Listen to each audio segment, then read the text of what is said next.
slow.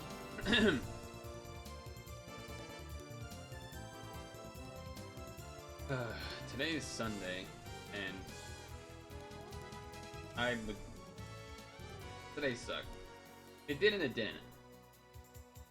The part that mostly sucked was just that, like, time went by way too quick, and I wasn't able to really get any fucking single thing done. So that was a little annoying.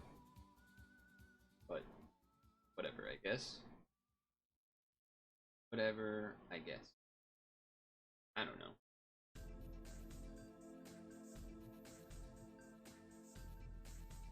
Tag this word. Those. Oy, oy, oy.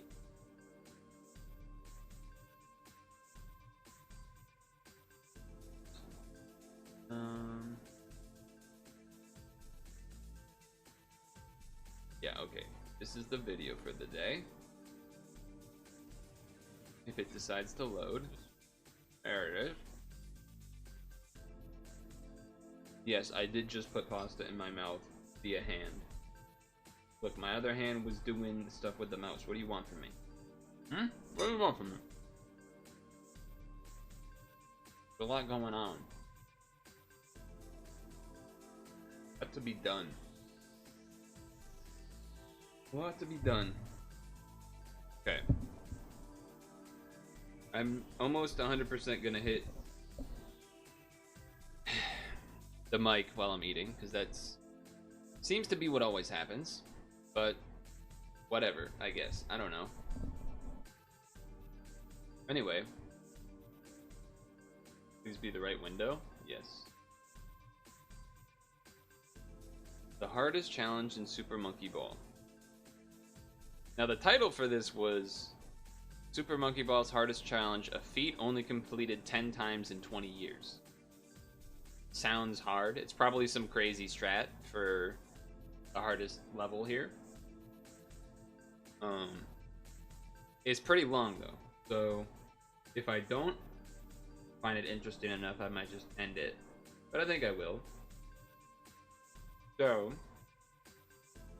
I think what's more likely to happen is that I will pause it like halfway through and then do the second half, give or take, during stretch time, apple time, etc. time. That's how I'm picturing.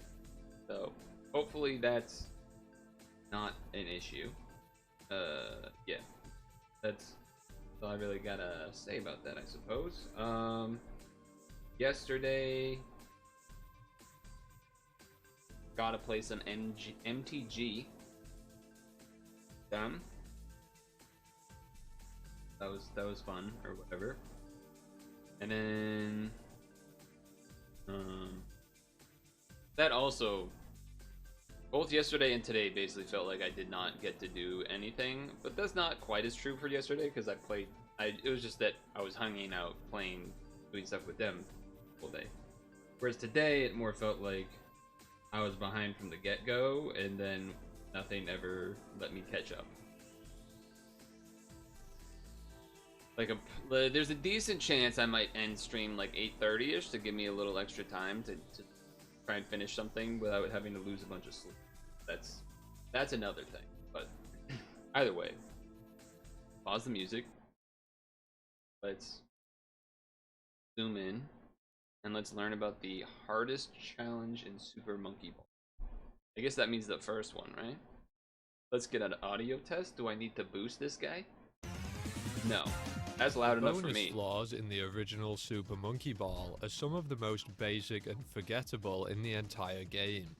They all exist to serve one specific purpose: to hand the player a risk-free bounty of bananas on a purple platter, setting them well on their way to earning their next one up.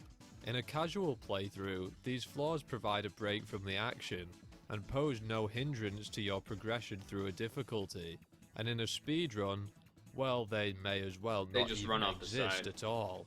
Yeah. This is, of course, with one major exception: Expert 40.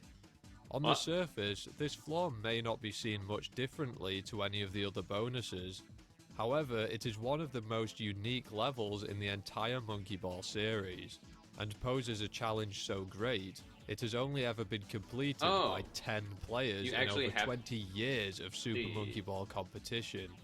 In this video, we will tear back the peel and take a closer look at the Tear back fruits the of peel. E40, I see you. Tear back the peel. Okay, as okay. well as the players who were dedicated enough to take on Super Monkey Ball's near impossible challenge.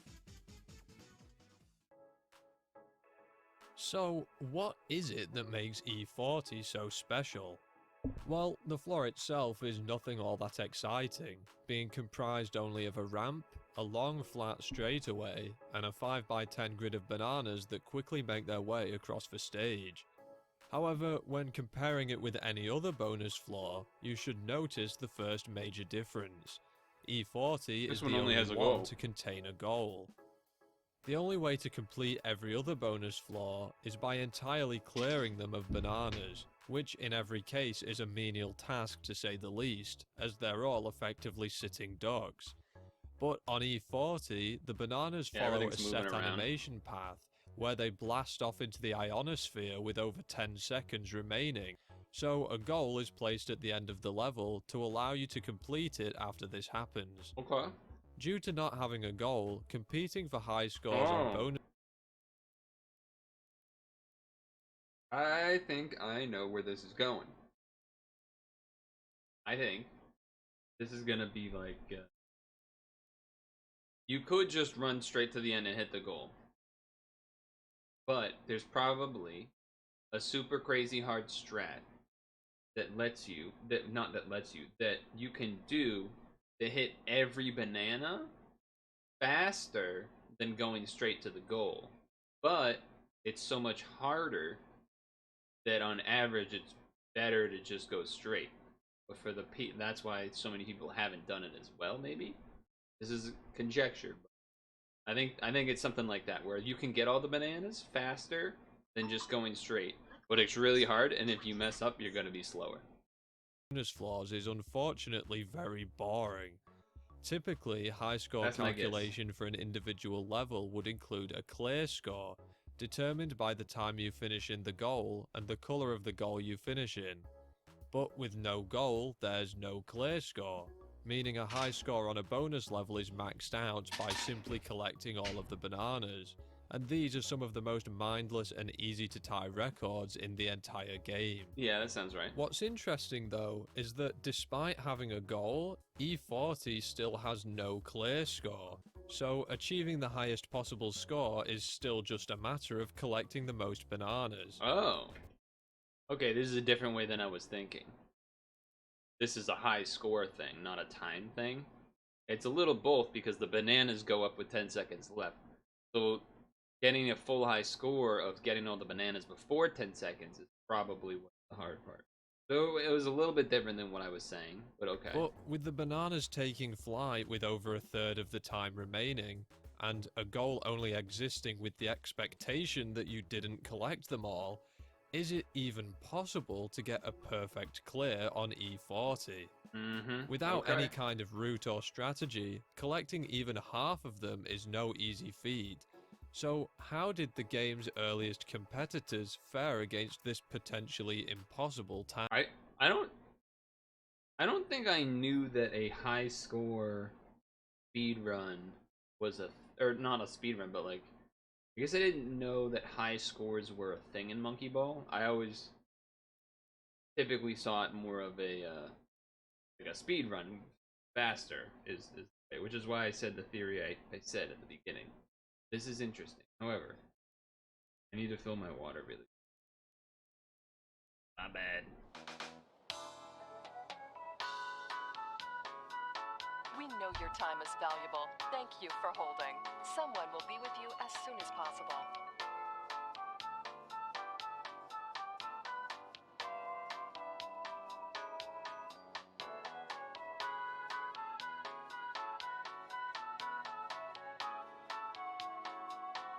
Thank you for your call. We appreciate your business and the opportunity to assist you.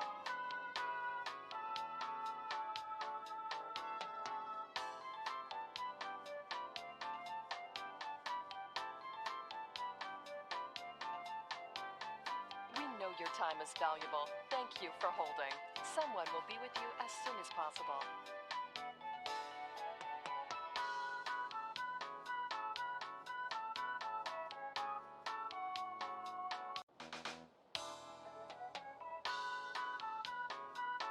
We know your time is valuable. Thank you for holding. Someone will be with you as soon as possible.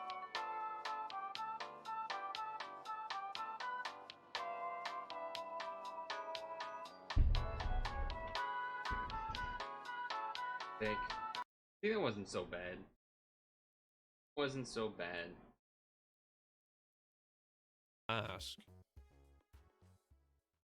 Looking back at the earliest archive of Clo.net, Damn, that is an the old first site. proper website that tracked Super Monkey Ball high scores, there were only 3 players with scores upwards of 4,000 after months of competition. Pack Attack with 4,400, Kirby with 4,500, and CCK with 4,700. At this point, multiple players had already performed deathless and warpless completions of the entire Expert through Master difficulty, as well as completed the thinnest path on E9, yet nobody had a perfect score on E40. That's CCK impressive. shared a video of his replay on the 16th of May 2002, but unfortunately the link has long since died, That's and I not was too unable to surprising. track down anyone who still had the video saved. However, I was able to get in contact with CCK and ask him about his score. I remember the path I chose on the 4700. Whenever there's like a voiceover, I'm always wondering, is this guy? My thought would be no because it's typed out, but at the same time, I don't know. Run was a bit of a fluke, and I was surprised what score I achieved with it. I naturally tried to get the 5,000 myself, but somehow I lacked the skill, patience, or both.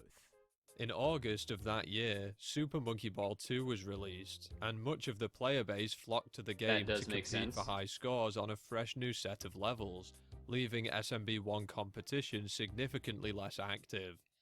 Even with a perfect score seemingly at arm's reach, and a publicly available video of the world record strategy, months would pass and CCK would remain the king of the floor. It wasn't until the end of 2002 that interest would spark in E40 once again. A player named Smiling Jack 13 had been rapidly climbing the SMB1 ranks, and had been talking on the forums about working on improving his score on E40. It's impossible to tell from the archive whether or not he ended up beating CCK, but his sights were set on achieving the first perfect score. Ooh. Smiling Jack's forum posting of his E40 endeavours caught the attention of the number 2 player on the overall rankings at the time, SD Kess. Alright. With SD Kess being the first Damn, look at player this to footage. achieve a perfect play points run in both SMB 1 and 2, as That's well as impressive. the first player to complete the point 1 path on E9 with the time bonus, scoring the first 5,000 on E40 would be a fitting accomplishment for his gaming resume. In his eyes, a perfect E40 was long overdue, and on the 12th of January 2003, SD Kess achieved this run. Oh, he did it? So this is 2003?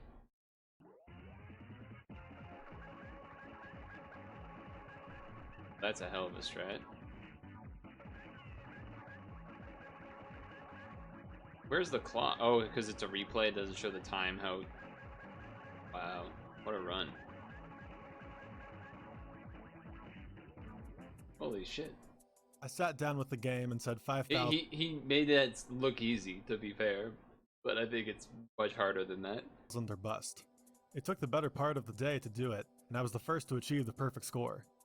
CCK's 4700 was the basis of the strategy I used to get 5,000. In fact, I'm not sure that I changed anything significant.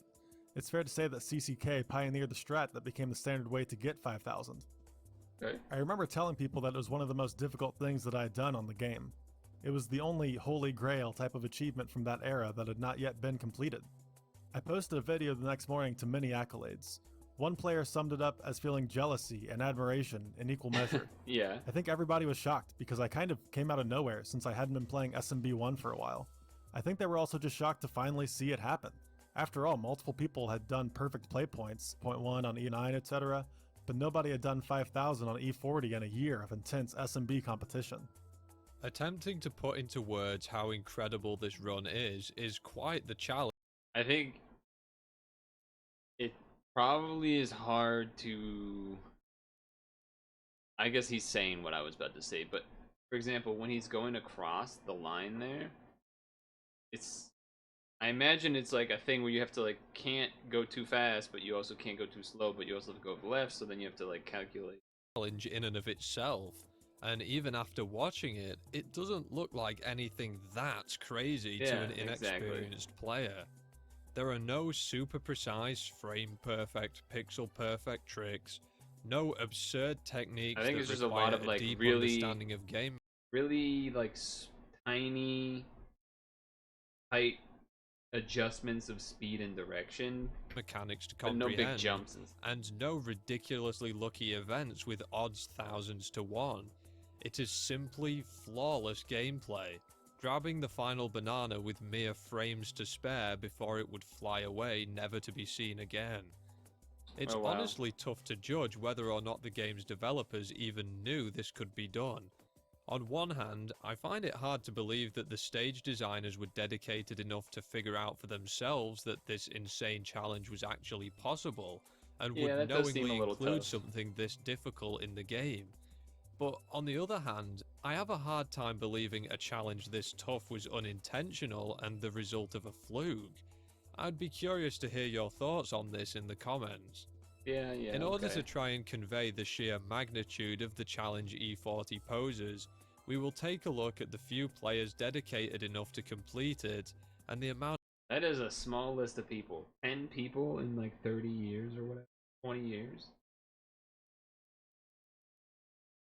With some interesting avatars. Choices. This guy, this Jesus saves, and then this. 2 anime profile pictures does sound about right, though. There. Does sound about right. I don't know. It's something. It's weird because I don't know. When I think of monkey ball stuff, I think of like you gotta like hit a weird thing to get a crazy bounce to hit a thing, and of this is work just they like each had to put in to get achieve their bananas. goal. I wonder if the strat Soon changes after at all. SDKS achieved the first perfect score, Smiling Jack followed with his own by the 20th of January, with other top players of the era clearly working toward the same goal. By the 30th of March, GameCube Damn, 04 look and at that. Pack Attack joined the 5000 club, and following this, the E40 Roll of Honor would remain unchanged for the next 11 years. Wow. In a comment on Pack Attack's now deleted YouTube upload of his score, he stated that achieving a 5000 on E40 was one of the hardest things you could do in vanilla play, being even more difficult than a deathless and warpless completion of the entire expert through master difficulty. That's a hell of a statement. So interesting. So basically all the top players at the time got it, and then everyone else was too scared, or like no one else could do it, so that's why it took 11 years.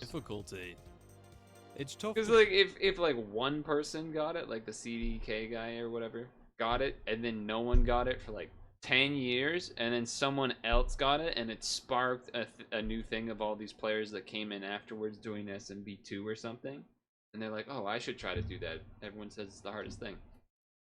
Then I would imagine that, but 5 people getting it like kind of not easily, but in a semi short amount of time, and then just sitting there is not what I would have expected.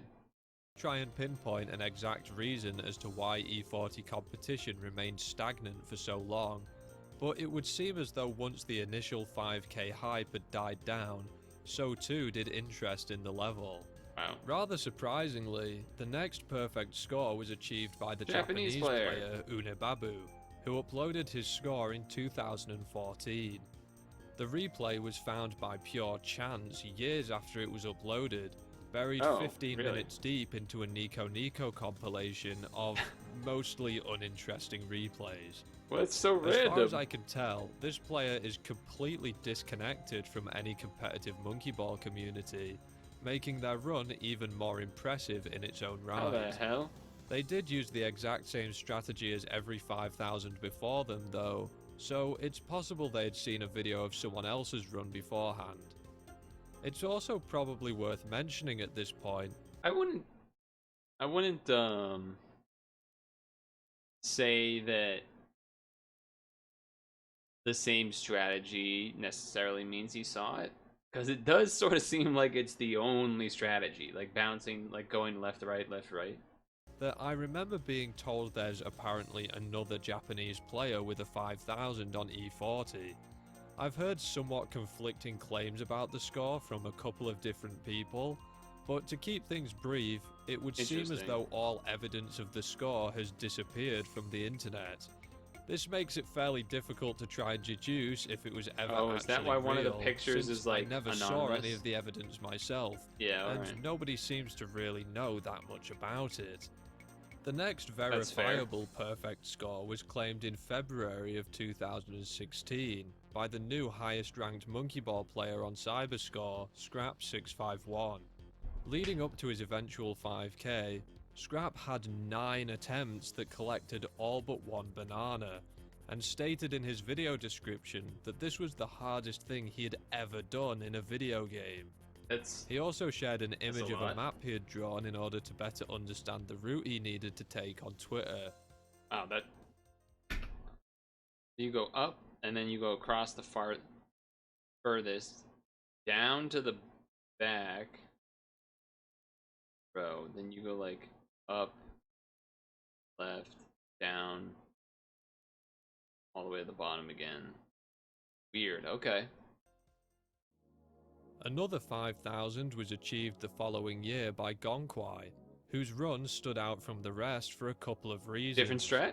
Not only was Gonkwai the first player to provide a Ooh, live recording of his That's score hype. instead of an in-game replay, but he was also the first player to take a different route to the original, devised by CCK back in 2002. While Gonkwai's new route was still fairly similar to the old one, Yeah, that looks he took a basically the creative same to me. approach that gave slightly more leeway to collecting Ooh, all 50 more time? bananas. In CCK's route, the player would start out by collecting either of the outermost columns and front row of bananas while traveling down the ramp. They must then slow down to collect the next column of bananas while in mid-air, clearing Okay. out the adjacent column and most of row number 2 after landing. They will then pull across the floor, taking 3 bananas from both rows 3 and 4, before clearing out the back row, finishing up with one more trip across the floor, And then you go up to the collecting right. last 4 bananas from both rows 4 and 3, and the final remaining banana from row 2. The reason this particular type of path is necessary is due to the rate at which the monkey and the bananas lose speed as they travel down the straightaway. Although it might not be easy to notice, the bananas hard don't to know. actually travel down the straightaway at a constant speed, but instead gradually decelerate as they near the end. The monkey also slows down as it traverses the floor, but it does so at a much faster rate than the bananas, and at around Weird. this point, Alright. its speed remains somewhat constant. In Gonkwai's new route, he started out the same way as the original, however, once airborne, picked up 1 banana from column 1 before pulling into column 2 and collecting 2 more from here. By doing this, he could then collect the remainder of column 1 after landing, and come into the front row with a much The remainder of column 1, but that's column 10. I think that was just a misspeak. better angle to completely clear it out. He then pulled across the floor, collecting 2 bananas from row 3 and 3 bananas from row 4, This is before taking similar, care of the but a back little row, different. Okay. then finished up his run by grabbing 3 more And bananas then now this banana is lower instead of higher forward, so it's maybe a little easier. from row 4, the remaining 5 bananas from row 3, and finally pulling back for the last banana in row Okay, 4. I can see why that's easier. The reason this Slightly. route gives slightly more leeway than the other is due to collecting the final banana from row 4 rather than row 2. Right. Since the bananas fly away from the floor one row at a time and not all at once, the row 4 bananas stay within reach for about 12 frames longer than row 2, This makes giving sense. the player around 0.2 seconds of extra time for achieving a perfect score. Yeah, easier. Even with his right? creative new strategy, Gonkwai put over 30 hours of attempts into earning his 5k, and interest in That's a the long level time. would tragically fizzle out once again for a number of years. That was It wasn't 2016? until January of 2020 that I would take an interest in E40 myself, after repeated recommendation from Gonkwai. I also figured it would Gonkwai make was for the an guy that interesting did the new subject matter strat? for one Okay. of my videos. I always knew a perfect run on E40 was an exceptionally difficult task, however this was purely based on how few times it had been done before, as well as the ability of the players who had achieved it and how much work they each had to put in. Okay. But if I wanted to make a video on the subject, I wanted to be able to demonstrate a thorough understanding of the level, He's gonna do it himself. and explain why E40 is as hard as it is. And, well, I decided the only way I could truly find that out would be to achieve a perfect score myself. Okay. Alright. I think we're gonna stop there and save the rest for the second half, but that's a bit compelling. Not gonna lie. I'm interested. It is weird how sometimes... I guess it's not that weird. It's a pretty common thing. That stuff that you know is hard, because that's the information you're given, looks easy. Even as something like... What's something that happened today? Oh, Eliud Kipchoge just got the world record in the marathon. He looks relaxed. His form's so good. It's just turning. It looks like he's just going for a little run. But in reality, like 99% of people couldn't even do 1 mile at that pace. And he did it for 24. So, yeah. So, yeah.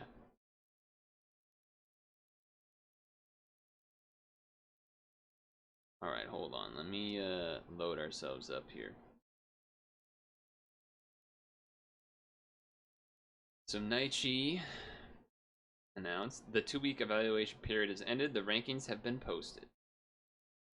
You can continue to post and rate.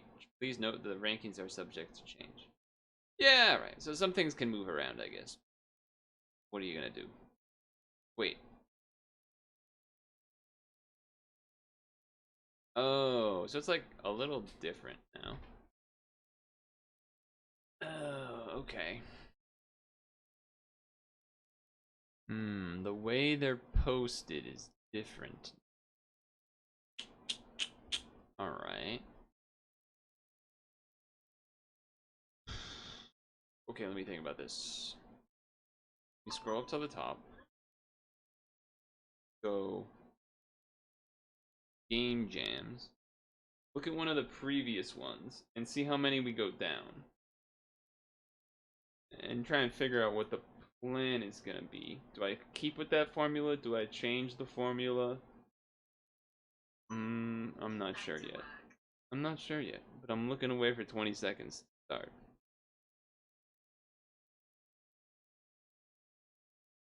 Okay, arrange. This was the last one. I don't remember. I think this one still had the normal layout, or maybe not normal, but the same layout as what is typical. Yeah, okay. So it's usually the top 3 from each individual category, okay. And then top 6 across. Okay. So if that's the case, top 6 across, top 3 per category. Wait, that looks exactly the same as this one, but slightly different. Whatever. Okay, so what I need to do is I kind of got to do like a little snippet so that I can compare to what's up here. So those are the top 6. Then we go here. And we got to look at this. Is this okay, whatever? All right, so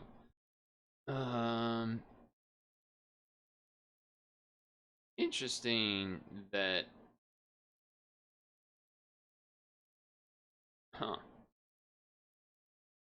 The individual rankings are much different than I would have expected. Usually, like, this cup thing isn't anywhere here, which is a little surprising. The squirrel one is here, so it's like fourth in sound. You can't quite see it. It's fourth in sound, so it's alright. It's like close enough. But the cup thing isn't anywhere, dude. Where is the cup? The cup's way down here. I mean, way down is a little strong, right? It's like 11th, 12th, bro.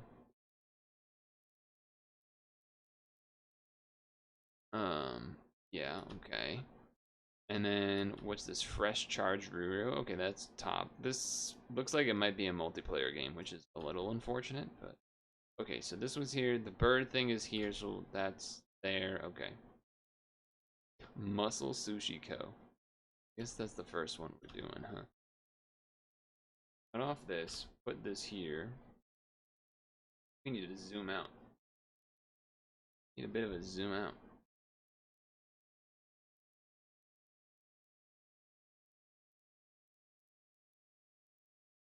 Yeah, okay. Yeah, we could work with that. Let me move some things a little bit.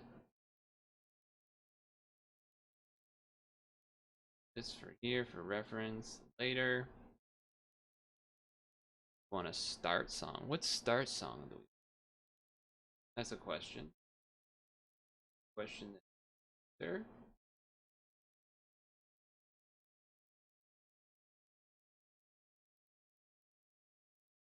We're gonna be playing Muscle Sushi Co. Incorporated, Limited, whatever. So, what's a good song for that? What's a good song for that? Let's go with... Let's go with this one and see how it sounds, volume-wise. Wait for it to load.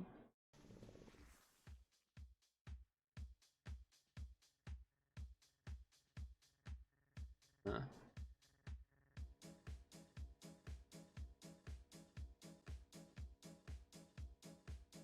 Forget how this song goes. I like it. Okay, and then that's loud enough. All right, it's not loud, but it's, you know, it's hearable maybe. All right. Would I rather self-record it? No. Put it in the VOD. Okay.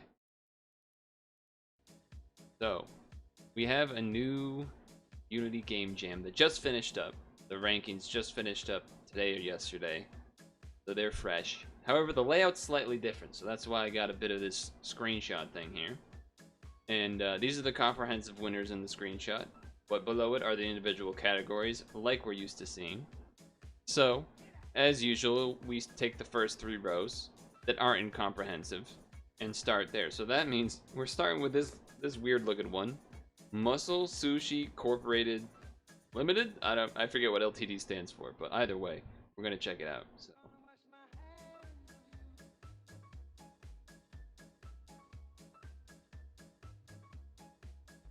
Gonna take a bit to load. Gonna take a bit to load.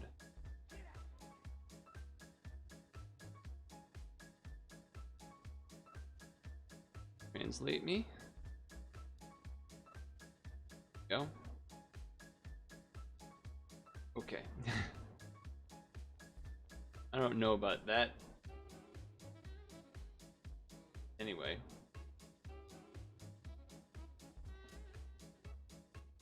Okay, so the game introduction. Serve the gorilla sushi that you have made with your proud muscles. However, gorilla has lost control over the magic of sushi. Keep running away so not to be attacked. Satisfied gorillas give you bananas. Collect bananas to release lactic acid and learn new skills. Make faster, bigger, and tastier sushi. The goal is to satisfy as many gorillas as possible in 3 minutes. That's it for the interview. Okay, you can cheer by tapping the chest on the title screen. And then there's some color blindness. How to operate. Okay, keyboard movement. Space bar. WASD or arrows, space, and enter. Alright. Mouse control, volume only, ranking registration, etc. Okay, okay. So first of all, let's hear the music.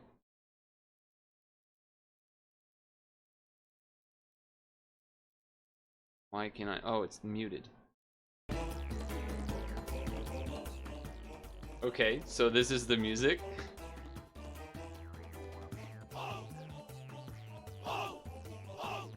Alright, so that's for the sound effect. Let's turn the... Okay, so that's what happens when you click the chest. Alright, hold on. Let me crop this thing.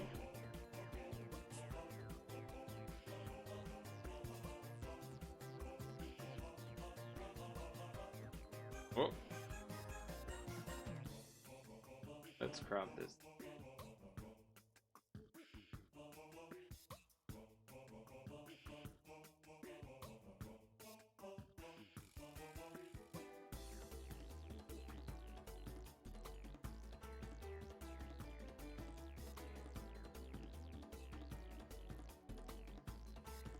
Let me do this too, so it's a little bigger.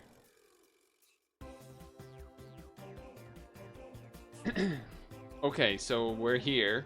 9/11 open. I think that just means that's like the day that the game came out or something, that it was uploaded. I'm pretty sure that's the case. I'm pretty certain. I don't know what this part means. I think that's colorblind option or something. Okay. So it's WASD space and enter. So we can't read that, but we did read the description, so hopefully that's good enough. Alright, so we feed gorillas, we collect bananas.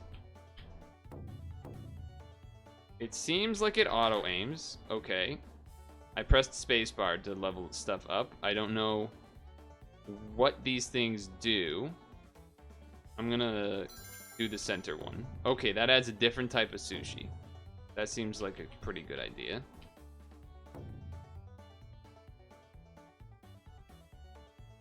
This is... Okay, so we got 3 minutes to get as many points as we can. I'm leveling something up. This bottom right meter that's covered by my face. Right now I'm level 8. Or whatever it is level 8. Let's do more sushi, right? Oh wait, you can also level up. I don't know how this works. Let's do this. Let's get more sushi. Let's get more sushi. Let's get more sushi. Okay, so whenever I do a level up thing, it uses one of the bars. So I should never let it get full, is what I'm understanding. Speed makes sense to me. More sushi. I'm like, I want to unlock each sushi. I feel like that's a good idea.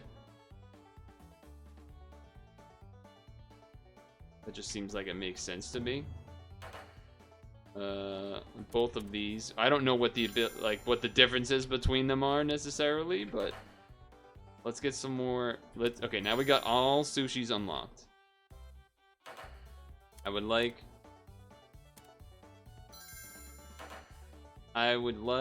more attack power maybe or something. I'm not exactly sure. There's a lot of stuff now.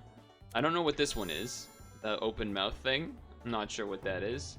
I was not confident on the hitbox there, so it's kind of hard to collect these bananas. That's what I'm realizing. I need to like bring everybody over this way a little more first. Then I gotta scoot around so I can grab all this. Yeah. I gotta grab some of this. Alright, more stuff. Let's get one of these. Level 2 of this. Let's get a speed boost. Okay. Got a minute and change. I don't know what that does. Good, we picked up a lot of pieces here now. Level 3 of this, maybe? I like the idea of leveling up the sushi more. I have no idea how high, like what a good score is. Oh, there's a bunch of level points. Uh-oh. Okay, don't go that way. A lot of bananas there. Level 3 of this. Level, I don't know what this one is, but that seems cool. Ooh, that was like, why'd that say 120?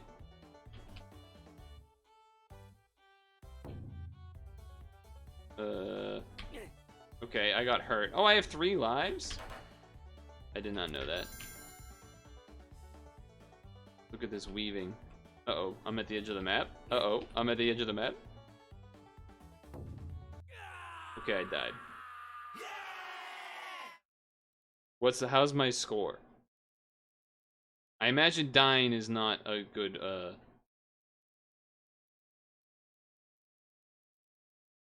I have 6 digits. 1, 2, 3, 4, 5. Okay, I'm gonna have to do a run where I don't die to see if there's a big multiplier from not dying. But otherwise, that's 1, 2, 3, 4, 5. Yeah, that's kind of crazy. I imagine it would be helpful to know what some of those things are.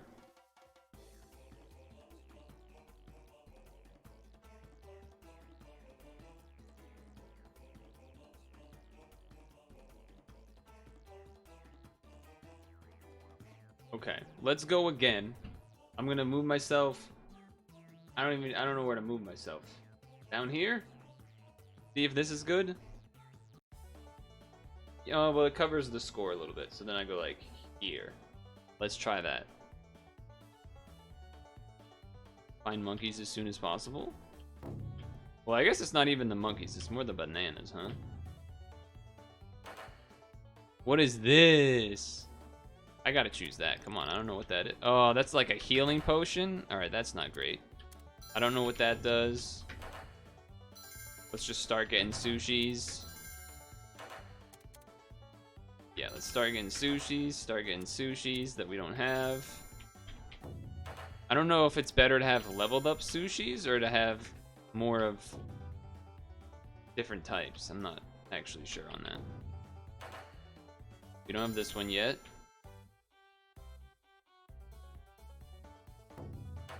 Let's go with this one. We're still missing one, but we're leveling up. I don't know what the face does yet, so I guess I'm skipping it for now. Yeah, I don't know what the face does. Let's go level 3 on the red ones. Level 3. I imagine level 3 is probably better than a lot of bananas. I'm distracted by the amount of bananas I have. I wonder if one of them is about getting like more crits, because I'm seeing these like big red text pop up sometimes, like the 90 or whatever. 60 right there. I don't know what this does. Maybe that's more AoE. Level 2 of this. Level 2 of this. Let's just get more levels. Being a little more fearless this time, because I have been more leveling up. Level 3 is probably better than level 2. I feel like I'm collecting a lot of bananas, which is good. Feel like I'm a little bit trapped. I made it somehow. Okay. I would like to get to those pile of bananas, but we gotta get people over here first. Okay, I'm a little concerned. I'm a little concerned.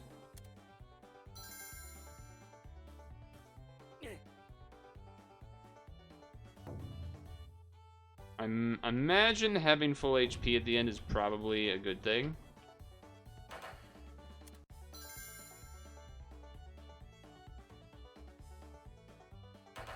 would not be opposed to getting some speed. Oh, look at this thing now, though. Hold on. I'm going crazy with the guns. Guns are blazing. Let's unlock this for the first time, I guess. Look how fast everything's shooting. Uh-oh. I feel like my eyeballs are being harassed right now with the amount of sushi on screen. So level 5 is the max level. That's what I just learned. Hey, Vicious.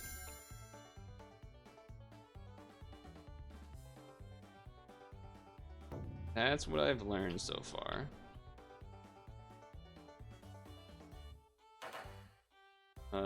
Level 3. Level 2.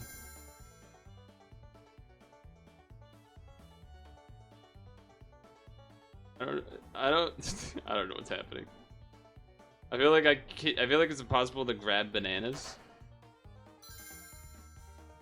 Yeah, the game is just lagging. I don't know where I am. Okay.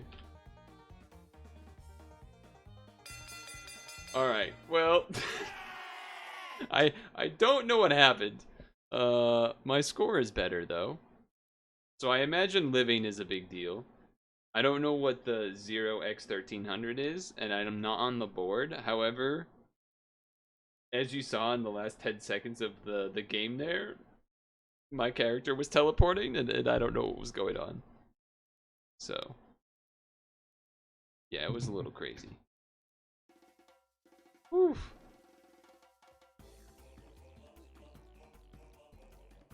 It reminds me, I feel like I've seen other people play games like this. I feel like there's one called Vampire something. Survivor? Shooter? Something. There's a game like that that looks similar. There's other games like that as well, but this wasn't a take on that. It was funny. Obviously not knowing what like the O face or the like explosion one did, and in general being able to read what the result screen multiplications were, that might change stuff. I don't know if there was like new enemies that I could have seen that I didn't, because I didn't kill enough things or something like that. I'm not sure, but either way, this was an experience. The way these muscles move is interesting.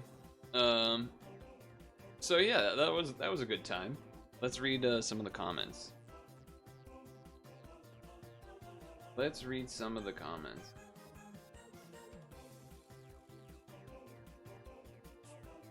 It feels good and addictive when you can strengthen and satisfy the grills all at once. Felt like I was the boss of Barrage Shooter.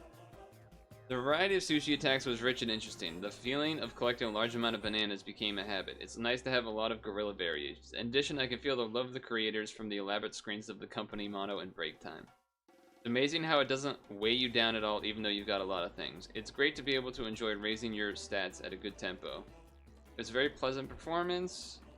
All the SKG theory in full swing.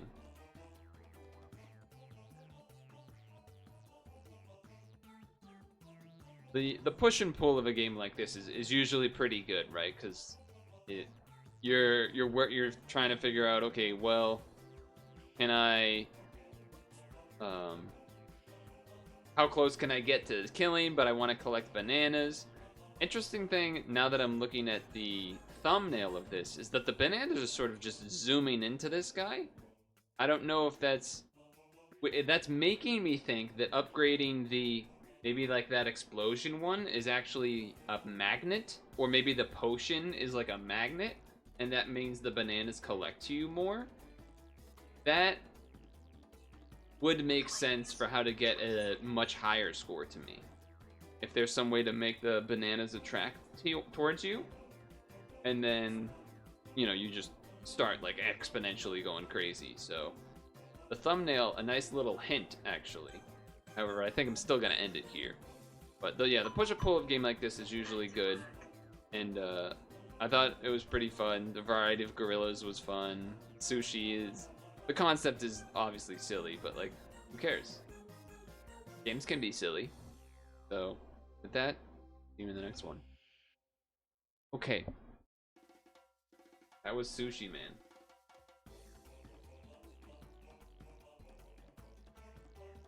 Let's break it. Hi, Vicious. Ugh.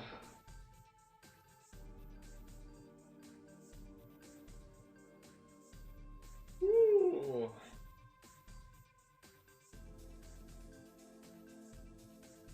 Howdy.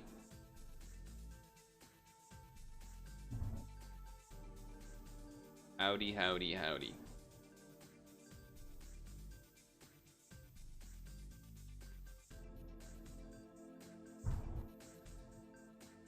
Let me reset this.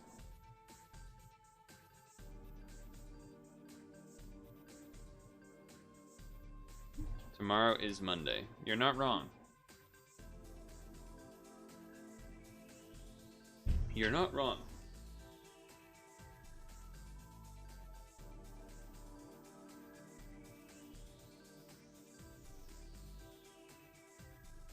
Not wrong there.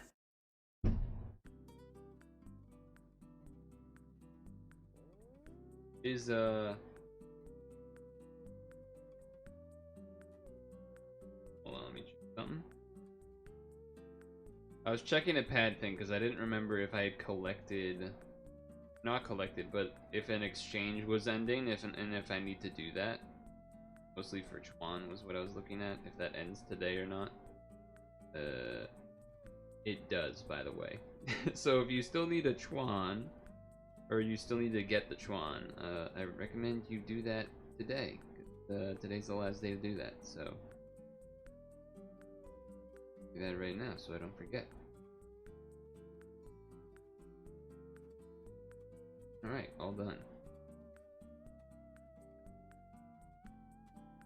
I still have to do 8P as well as Quest 9. So maybe if you're interested in doing 8P tomorrow, I don't know if you've already done it or not, but something to keep in mind. Although, do we have a new story as well? Wait, hold on.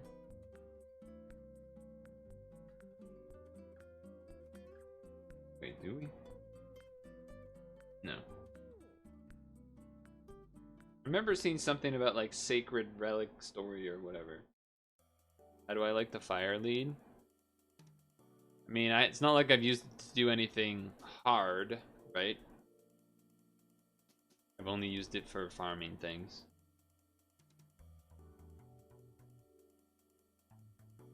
For the specific thing that we designed it for on stream, and then I also did it a little to farm the tickets or whatever they're called to get the Chuan. So I haven't actually taken it into like a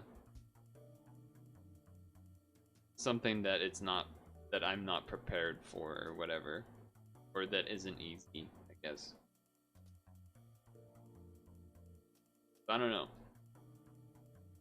It was nice that it was easy to do though with the swiping, I guess. You need 8P died at 10. I think I only died. I think I soloed 10 on stream. Is what my memory serves.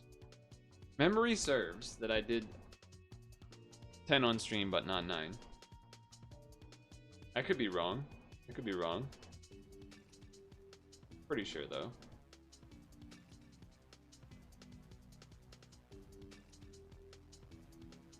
So that's a thing. I think I'm going to go to the bathroom before we do the next Unity game. Cause yeah, the newest Unity game jam finished and yada yada, and that's why I was doing one.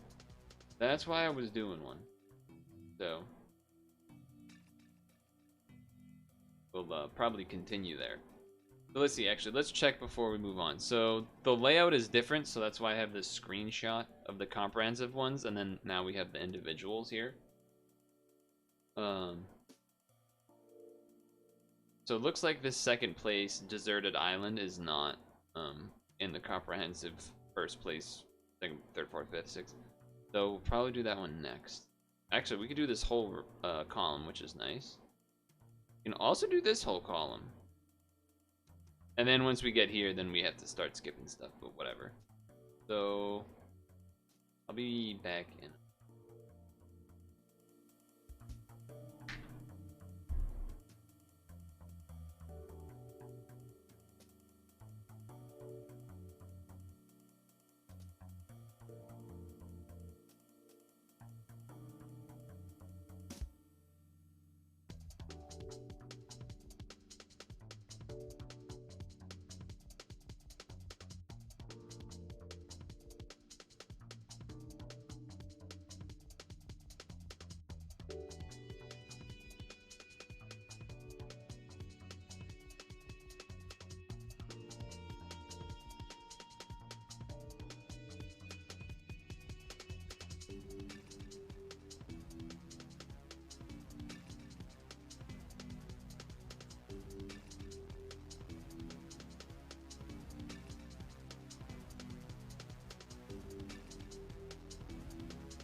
Hello. Let me do a look away, because I didn't do a look away during the last look away because I was in the middle of like finishing up the last thing, you know? I wanted to take the AC out of my window today, but I didn't. Also, my back still hurts. It's getting to scary territory because it's been a week. It's been a week and this has never happened to me before. So I don't really know what the hell's going on. But that also might be a contributing factor potentially to ending 8:30, 8:45, so that I can lay down and put ice on my back or whatever. We'll see. Excuse me. Alright, pause this. Time for part 2.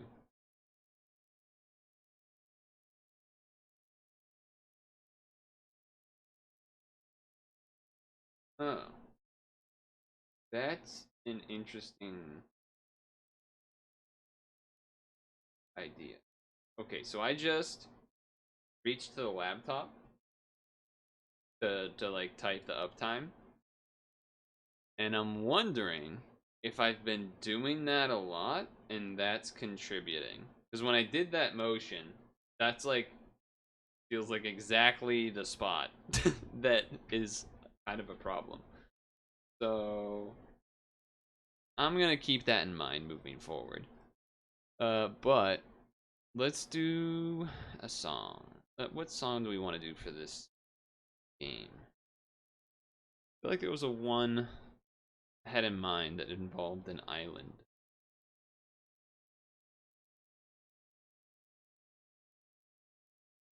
Go to the stream start playlist.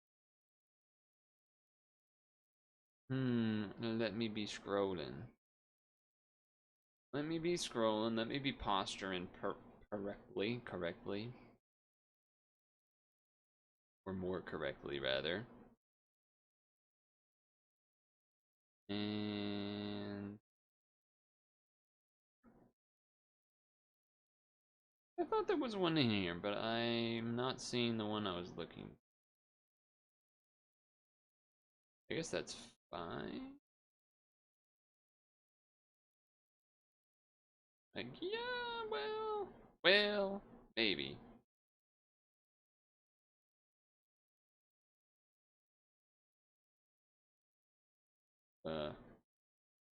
Just do one of these, huh? Let's just do one of these.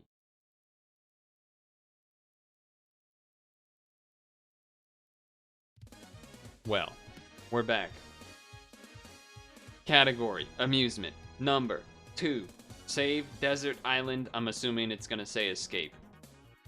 Hopefully not too much that I need to read, but I'm a little concerned just because if it's like a point and click escape adventure game, we might be in trouble. But either way, let's see.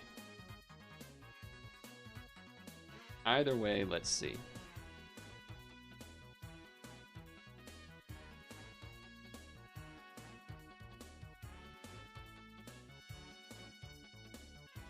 My guess was correct. It is indeed Deserted Island Escape.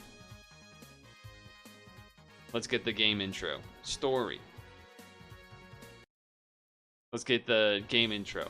Story.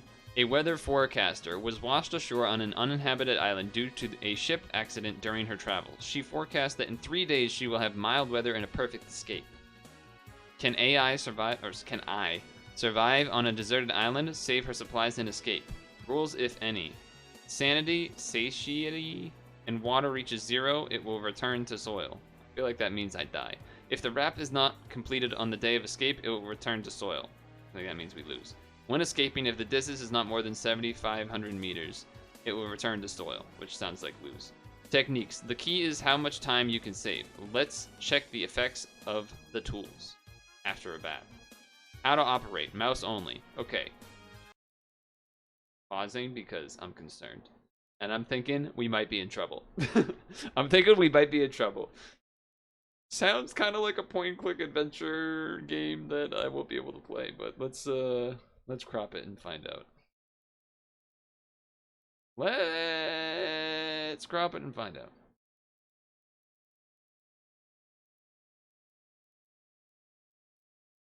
We could always do the translation, like image translation, but if it's a lot, then I don't know. Well, I like the water sounds. It's kind of nice. I think we're gonna do a little bit of translating though. So let's do that.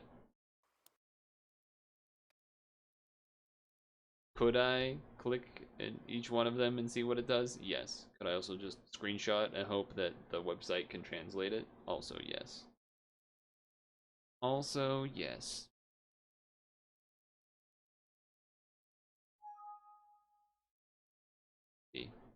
Do.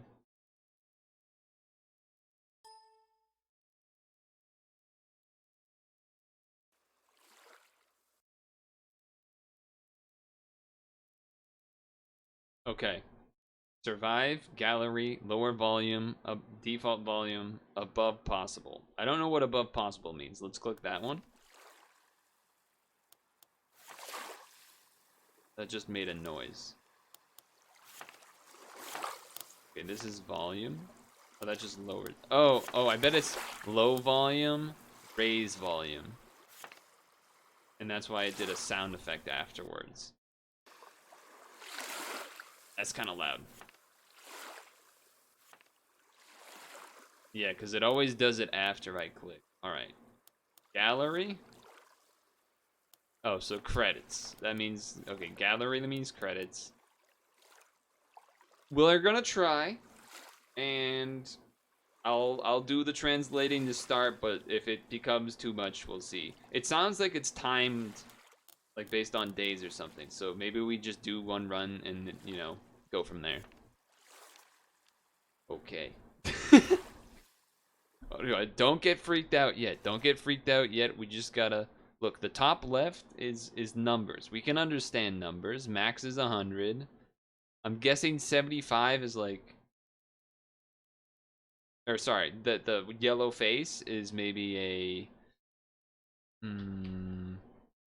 some sort of sanity meter, perhaps? And then there's like food and water. Like, that seems reasonable to understand.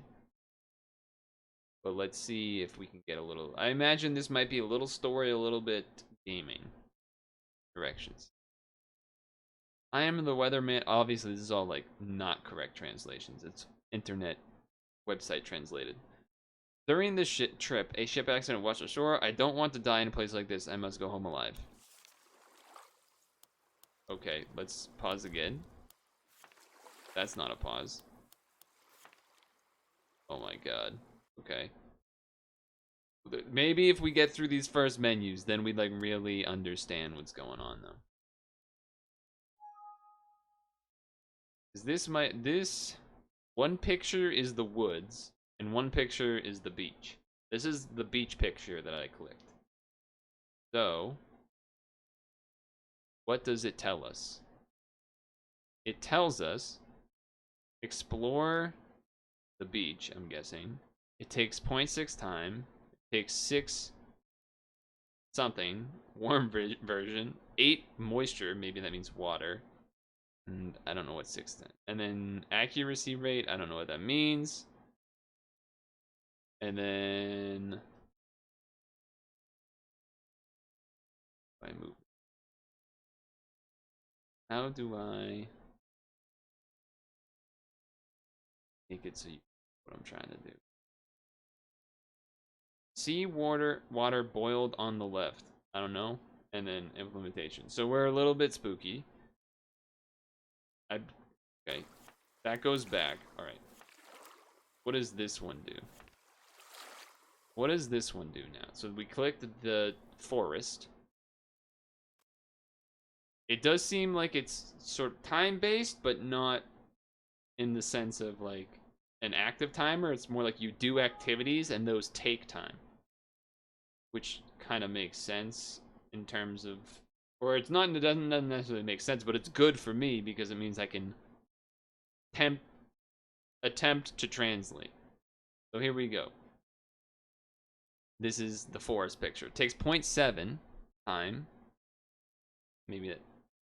And then there's some like details. It takes similar moisture. I forget if the warm version is the same. Implementation, right? I don't know. And then it says color, material, hand, and then a bunch of letters and stuff. Okay, now what about this? We can't do that because we don't have wood. We need wood. Feels like wood would be something you do in the woods. So let's do that. Okay. Now we're on to the next portion. You see the day meter at the top middle has moved slightly. What? Now I can make a fire, but what happened to the... Oh, that was just my stats of things that I got? Okay. Hold on, let's translate this now. I imagine this is... The bottom part is going to be like inventory, but what's the top one mean? What's the top one? Is that like a... like an active inventory, and the other one's a... like a crate inventory sort of deal? Oh, boy. Okay, so yeah. The top is you make stuff by, I imagine, putting things together, and then the bottom is storage. So that's a little, probably not great.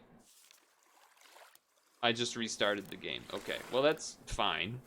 We do the same thing, we get some wood and stuff. I feel like making a fire right now doesn't make sense. Let's explore the beach now.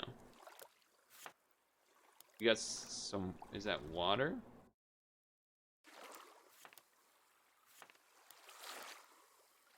There's no way to get descriptions. Okay, so I'm assuming this is water, more grass.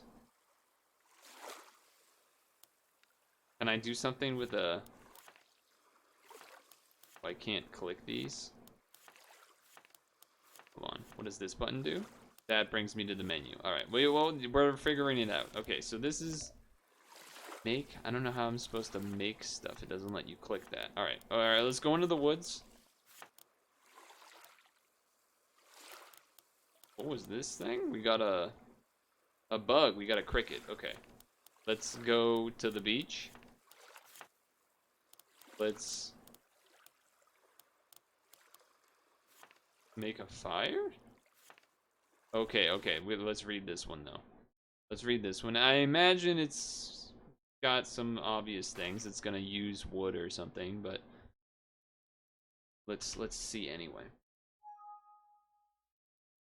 We may even just go through one day and leave it at that, to be honest, but it's fine. Okay. So this requires, so it crafts a bonfire, takes 0.5, it takes 1 stone, something, and 2 wooden sticks. Those are cooking and eating becomes possible. Okay, so we need a fire. That's like the first thing we need. Okay. We apparently need more. Maybe it's 2 grass and 2 wood in this. Let's see. Can I start it? Let's just see if I can. Okay, now we're in business. There's lots of tools we can make.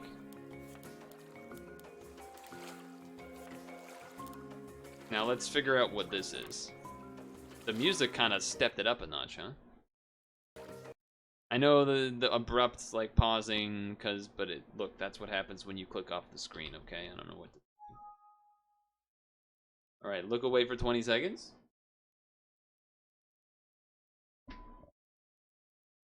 I mean, that it looks like water to me.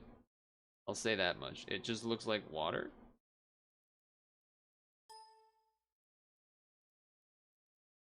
I don't know why it keeps trying to. Okay. A something book and boil the meat and cool fit. So in is not the word in. It's a comma or something. I don't know why it's doing that. So this is a book. That's probably not right. But this is meat. This is a fish. This is a crying bag shaped shellfish. No, that's this. And this is Gomoro store. Cooking, Kushin food and drink. Okay, let's click that one. So that's other types of food. Okay, and the good news is that it tells you, it seems to tell you what, oh, the music just stopped. Okay, now it's back. It seems to tell you what you can and can't make. So I think, though, that we want to probably get more resources from the woods. Get some more resources from the woods. Get some more resources from the woods. Get some resources from the ocean, or the beach. From the beach. From the beach. I'm hungry. Okay. Oh no, I'm thirsty. That's probably not good. A coconut. That's probably gonna give me water, right? Yeah, okay, that gave me water. Good call. What does this do? 3 something. Oh, I don't know what that did. That made some other stuff. Can I make anything yet? I can make, okay, this, rope and, make this. Let's make this. Now we can make an axe. Okay, that means when we go into the woods, we can get better stuff. That makes sense to me. Okay. I'm turn this down more. It's like gotten louder. I don't know why it's so loud. Okay. We need more food. What happens if I eat a cricket? Oh, I'm cooking the cricket. I'm cooking. So that's cooking. This is eating. Let's eat this. What happens? Alright, so that gave me food, but not water. If I have this, is this water? Okay, alright. That's got me some resources. We need to get more wood stuff. Look at this. Now we got chopped wood. That means we can make nothing yet, okay? This is just a different type of food. We're not really worried about that quite yet. Let's visit the wood one more time. Okay, nothing yet. Well, let's do one of these again, because we used one of these to make an axe. It is getting darker. We're getting a little thirsty and hungry. Let's go to the beach one more time. Okay, nothing too advanced there. Feels like we gotta go to the woods to get anything particularly useful, but I'm not entirely sure on that. We're going by the... Let's get more woods. More woods. Okay. What do you need? Maybe more strings? Yeah, okay, now we can do this. This seems like a good idea. This probably needs something. Not sure yet. This seems like it makes sense though. Make that. We're a little thirsty and stuff. Grab me a coconut. Okay. Now we go back into the woods one more time at night. Look at all the stuff we get now because we got an archer, bow and archer. Okay, okay. Now what? I don't think we get anything new probably at the beach with that, but okay. Now we're hungry again. Hold on. Can I cook this? Yes. Yes, I can. And now it's a cooked meat, which is probably gonna be yeah. That's gonna be better. So we don't want to eat stuff raw. We want to cook stuff. That makes sense to me. We don't have any clams yet. We probably need like a shovel or something. Wait, we can make a table and a knife? Why can I make all this stuff now? Torch kind of feels like that makes sense. We're gonna need more wood. Okay. Let's go out there then. I don't know. Look, we're playing by ear here. Let's get a better knife. Let's make some of this. I don't know what I needed for the table. Probably just more wood. Do we have anything else to cook? Crickets? I guess. Let's make more rope. Alright, day 1 is over. Let's see what day 2's summary has to say. I imagine it's not anything too crazy. But let's just peek. I am playing the game now. I have a sense of what's going on.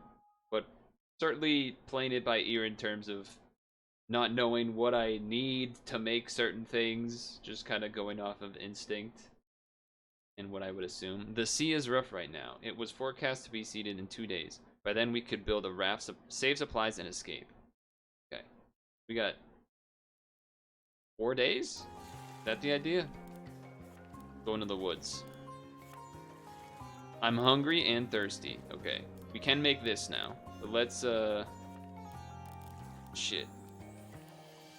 Can I cook this? I feel like you're not gonna give me water.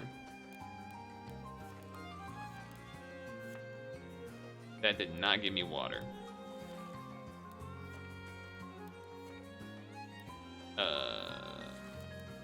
Okay. We gotta hope that we can... Coconut, perfect. Let's cook this thing. And then drink some of this. Yeah, okay, so that's good water. Alright, we're good on water. Let's make a net so then next time we go to the ocean, we got more stuff to do. Let's get wood to make a table, or whatever this is. You don't have enough for that yet, I guess?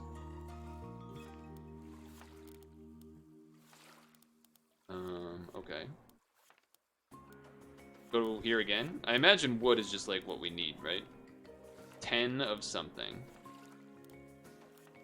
10, I don't have 10 of anything, so...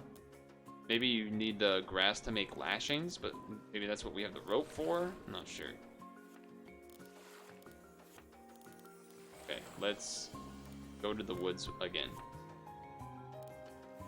What do I need to make a table? Let's cook. Let's cook. Let's eat. Good. Let's... What do you need? Okay, alright. You know what? Let's get a little bit of a attempt to figure out what we need from here. I feel like I want to know what I'm looking for, because if we only got limited time, right? We got to make sure we get all of our stuff. We're looking for 3 rope, 5 wood, 3 skin, 9 wooden stick. 9 wooden stick. And what do I have? I have 9 wooden stick. I have 5 wood. I have 3 rope. I don't know what skin is. Maybe it's these? It must be that I don't have 9 skin or whatever. Oh, and these are the things that I've made so far. Okay, gotcha. Because I don't have to actively use them. Well, okay, we can't make anything else yet. So then we gotta go somewhere. We've been to the woods a bunch, let's go to the ocean. Special message? Special event? I don't know what this is. Only one way to find out.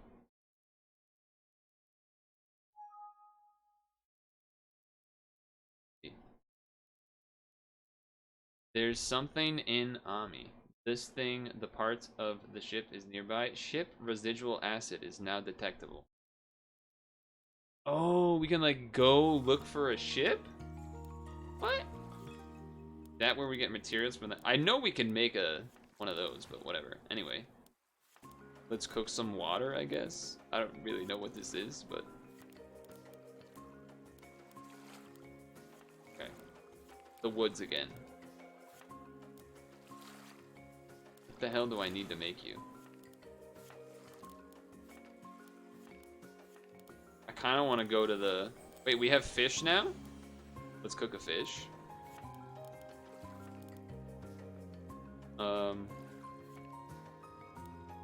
Maybe I should read what this says. I don't know if this is like a leave to go find a ship or if we're investigating a crashed ship nearby and we're gonna yoink resources. Both of those would be good to know. Okay, so we are exploring the wreckage of a ship. Alright, that's what I thought. It takes 5 sanity. Now we know, confirm that takes 5 sanity. And Thrill Up is coming. Grass, hopper, wooden stick. A real stone. I'll stop. I don't know. Let's do it. Oh, we got whatever this is. Still can't make anything?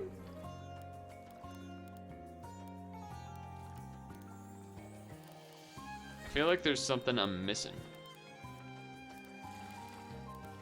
Right? Like, why are we...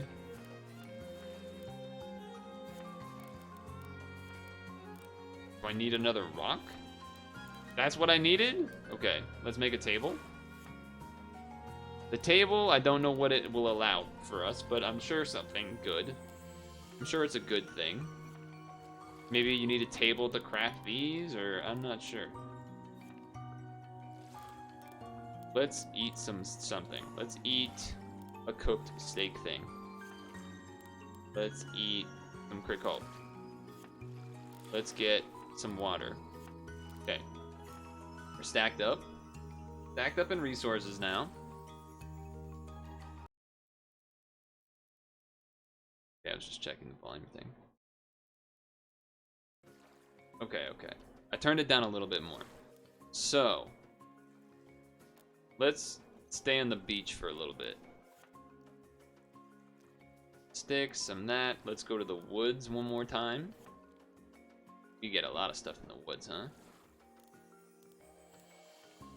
I imagine we're gonna want a lot of wood to make the boat, but at the same time, I'm thinking we could take stuff from this boat.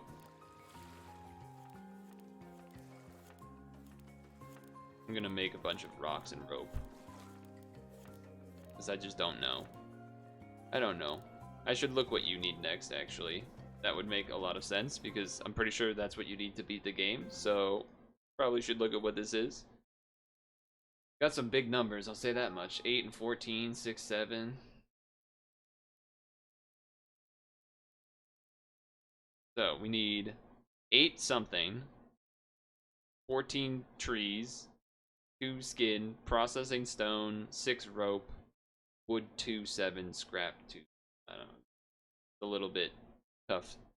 But I imagine there's like a difference between sticks and logs, right? Like sticks, logs are different. Interesting. There's something between the table and that to get. I'm supposed to maybe be able to make this? That's a little surprising. Alright. The Should I end the day going to the boat again? I don't know what these gears are for. Oh, okay.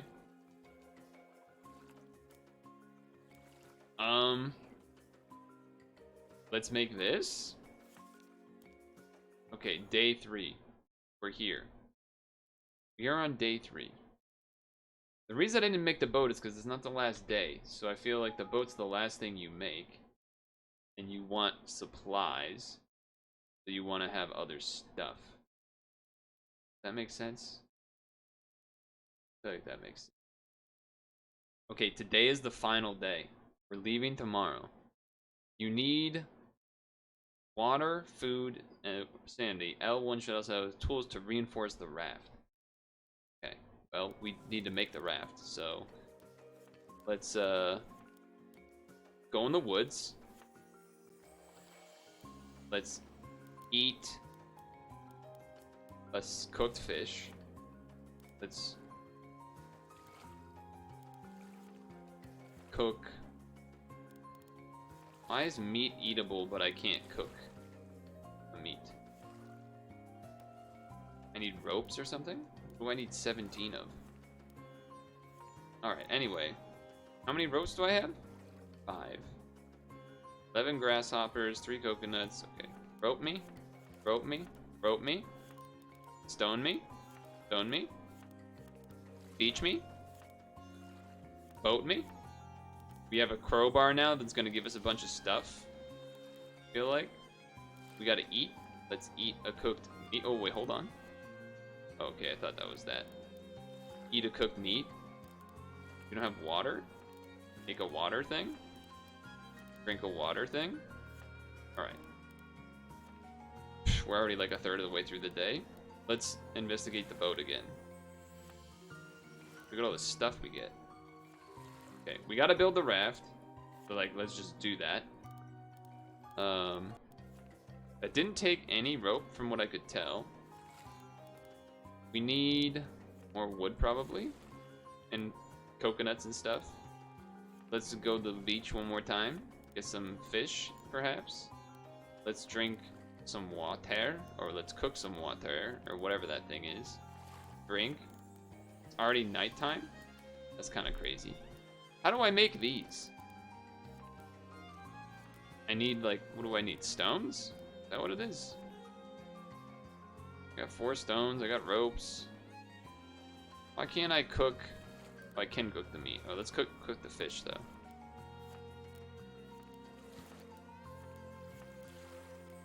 There's some resource that's using to cook fire that I'm now missing. Oh, maybe it's this stuff? Ah, it is that stuff. Okay. Now we don't have any fish, so now we cook the meat. I see. We're stacking up. Okay. I don't have any more meat. I do have crickets. Probably cook those. Somehow never got scallops. Okay, the time is near, and we don't have this. So let's figure out what this needs. I imagine we're somewhat close, but it might just be like you need stuff from the ship. So we might visit the ship. We got decent amount of resources. Maybe not as much water as I would want, but okay. We need oil, 2 oil, stuff, and stuff. So skin 2 and wood, I think, are probably fine. So I'm thinking we need oil, which comes from the boat. Just a hunch. Let's go to the boat one more time. There we go. That makes sense to me. We want resources to rebuild the... Okay, so let's go one more here. Okay, what is that? What is this about? What is this all about?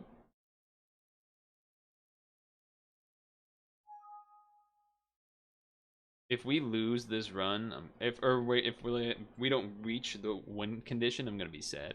I found something in Lanlin's Light. It's an outdoor magazine. Do you think you can learn how to make tools? Yeah, reinforcing material can be used for war crafting. I imagine that's some more like Something to do with fixing the... Oh, okay.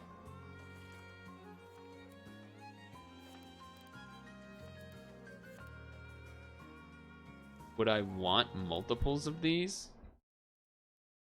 Probably. I don't think we need multiples of toolboxes, but multiple bags maybe is a good idea. The text could not be recognized. That's not too surprising, to be honest. Okay. Okay.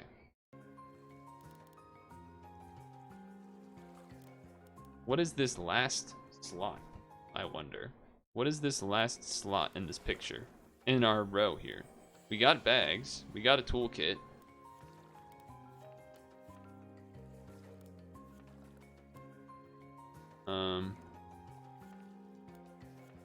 Okay, let's eat.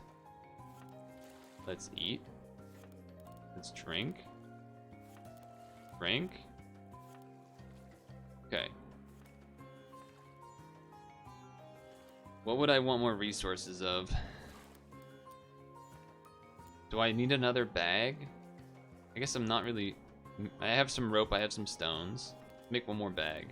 Okay, that took skins. I feel like that means I want to go in the woods again. Okay, fine. I'll translate it. I almost didn't. Just because I was like, I feel like it's just going to say it's almost the end of the game or something. But maybe not. Who knows? Upload a different picture.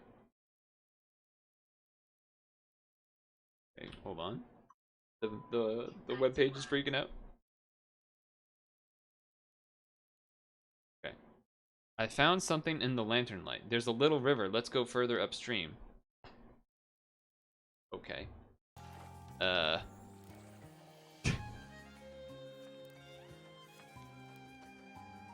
Okay. Oh. Uh-oh. We don't have much time left. It's probably not good. Probably not good. That's probably not great. So I'm thinking that maybe means we should have made a boat earlier so that then we can get the stuff from the crash. Well, I guess the crash ship doesn't show up. Whatever. Anyway, hold on. Let's see what this says. Oil 1, stone ball 6, rope 15, cup of wood 14. That's probably has nothing to do with cups, but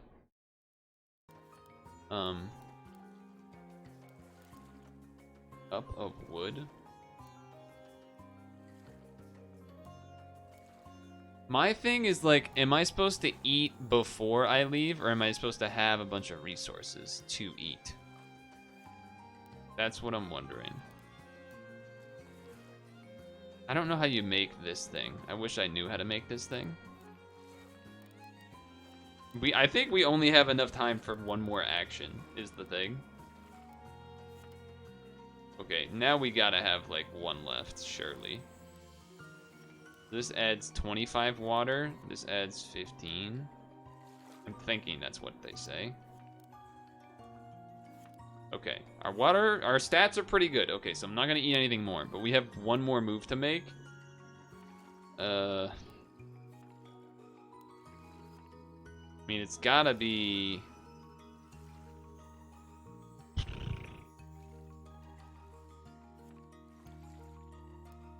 mean, the waterfall's the new area, but the ship gives us ship stuff. Okay. I think this is the moment. I think this is the moment we find out if we win or lose. Which is terrifying. But kind of fun that they're gonna have the exploration go. Okay. Moment of truth, but let me translate this. So we have an idea. Why? Okay, my sanity is 36, my durability is 45. I have lots of food and water. How far can I go with these supplies in my condition? Load up supplies. Okay, let's see, I guess.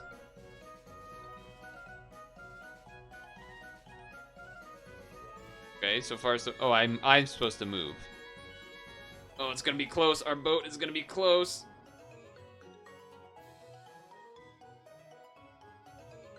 Did I make it? That felt very close. I don't know. Is this a winning page? It's a tree. I feel like this is maybe a winning page. That was stress. Those numbers were going down real quick, dude. I don't know. I also saw it say -1, which made me think I lost, but this says, I have returned to the soil. That's good, right? I think that's a good thing. I'm pretty sure. Wait, no, that's a bad thing. Right? That means I didn't make it. I returned to the island. I'm pretty sure that means I returned to the island. Fuck. Okay. I'll do one more run, but I'm gonna go to the bathroom first.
Well, that was devastating. That was devastating, but it was very close. I was like at the line, but maybe it means the whole boat has to go past the line. Hi, Elemental.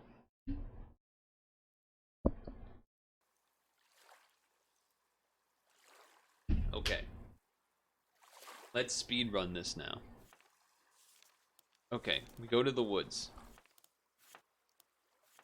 Make a fire. We're in.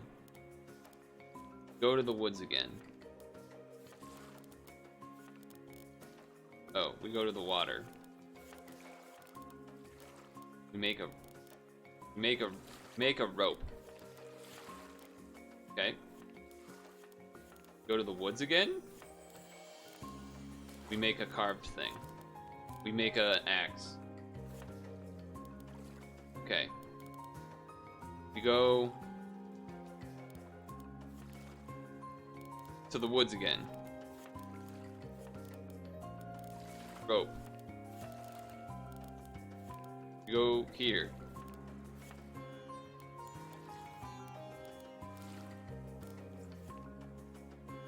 We do one of these.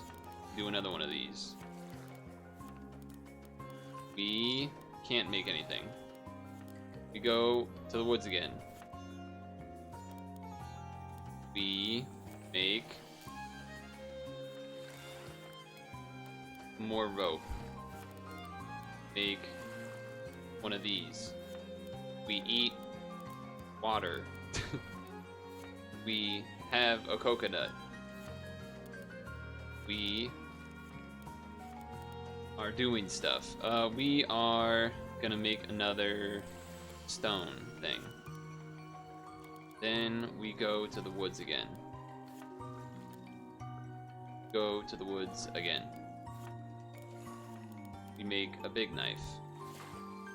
Make more rope. We need to eat. We cook some crickets. We eat some crickets. We go. We make this so that we can get better food from. No. We do this for sanity. Then we need more rope. We go to the woods. Make more rope. We can't make more rope. We gotta make more rope. Rope. Now we make the net. Make one of these. We eat coconuts. Okay. Day 2.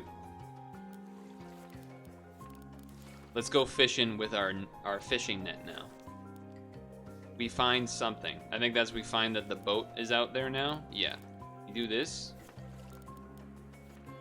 We cook a fish. We do the water. We go into the woods. Yes. Oh, we could go out here. We just need more wood, though. I eat a fish. How do I not have enough for that? How many rocks do I have? I got no rope. I need rope. Make a table. Woods. Beach. Rope. One of these. We need to eat. We need to cook a fish. We need to eat a fish. We need to eat a coconut. We need to go to the ship. We need to go to the woods. We need to make a crowbar so we get more when we go to the ship. Boom. That's what I'm talking about. We rope. We probably need more food. Finally, I can cook a steak. Eat a steak.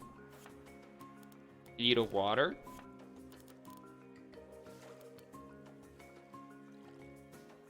Okay. Rope me? How many ropes we have? 2. We need more than that.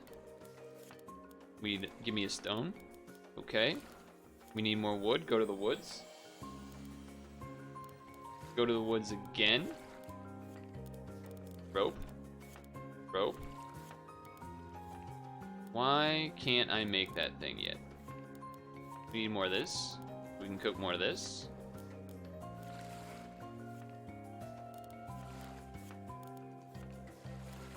I think we just need more wood.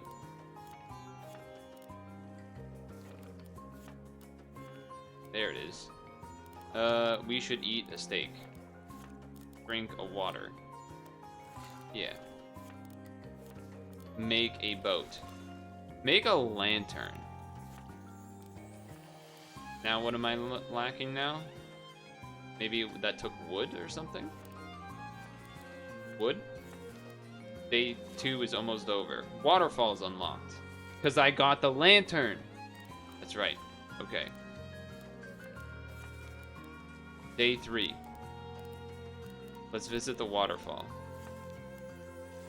Okay, I don't know what, I don't think we've seen this message. Maybe we have because it's the first time there. I don't know.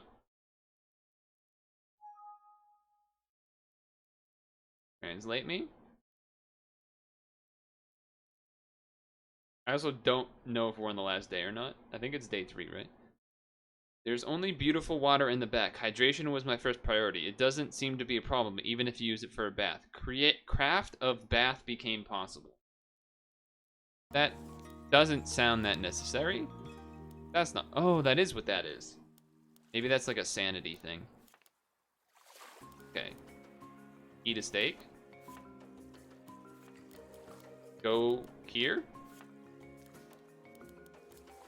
Need to make a boat. Let's do this.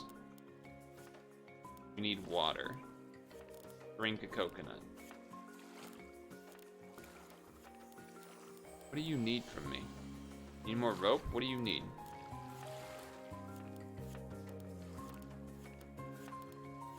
What do I need to make this damn thing? Okay, hold on. Let's go to the ship again.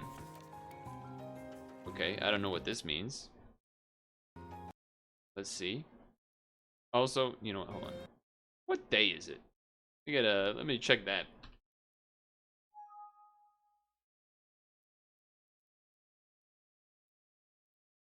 Uh-oh. Okay. We're on the last day. Found something in the lens light. It's an outdoor magazine. You can learn how to make tools. Okay, right. We need that stuff too. I mean, I need the boat first, right? I need a bag. I need water.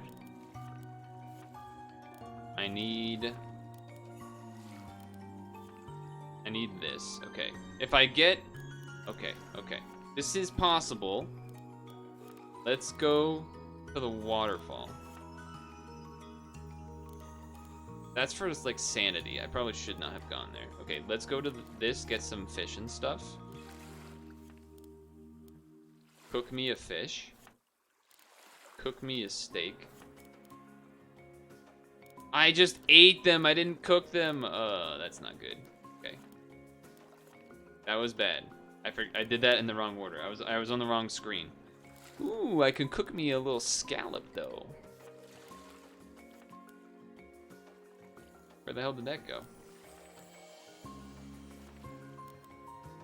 Well, this is a cooked steak, right? No, it's not a cooked steak. I have a bag. I need more stuff.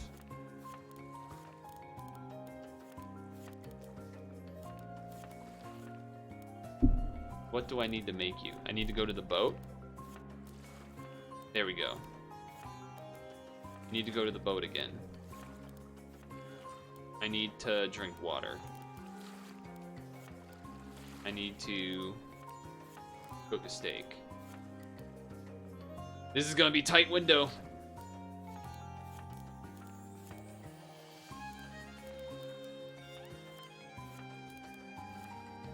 We just need to be able to make that thing. Whatever that is, we need to make it.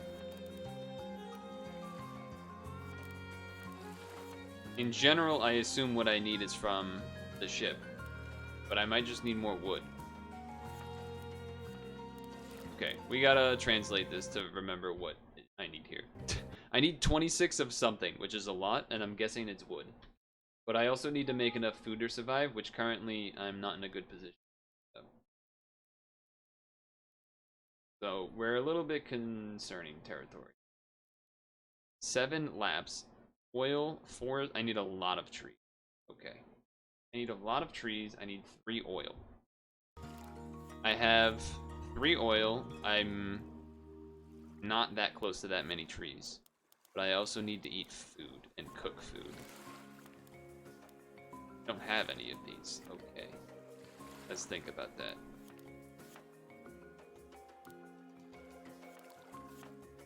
That gives me a lot of water. I can...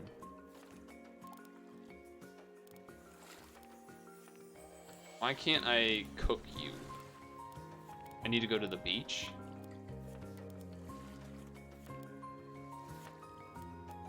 I see. I think we're gonna not win.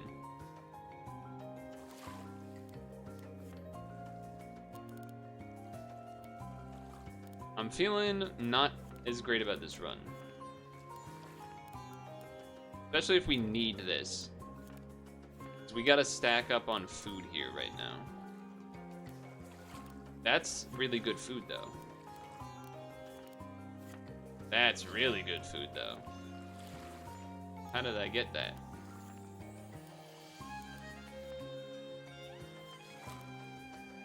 Let's cook these.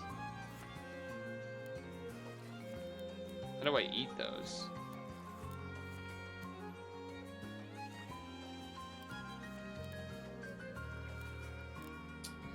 Gives 12. This gives 20.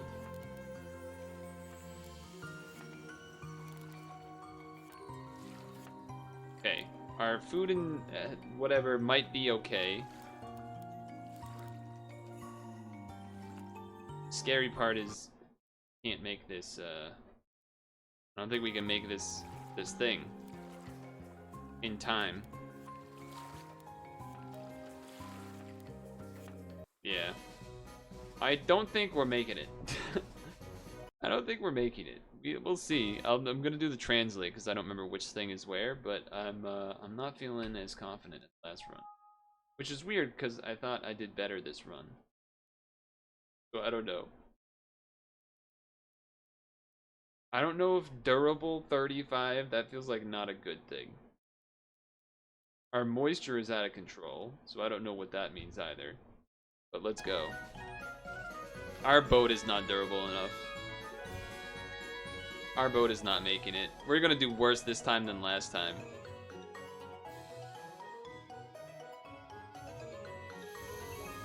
Okay, we did worse than last time. I don't know what I need to do to make you more friggin' durable.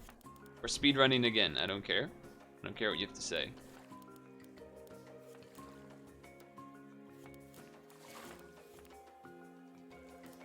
Go here. Rope. Do this. Okay. Woods. Rock. Axe. Gotta make the axe so you can get bigger wood. Go to the woods. More rope.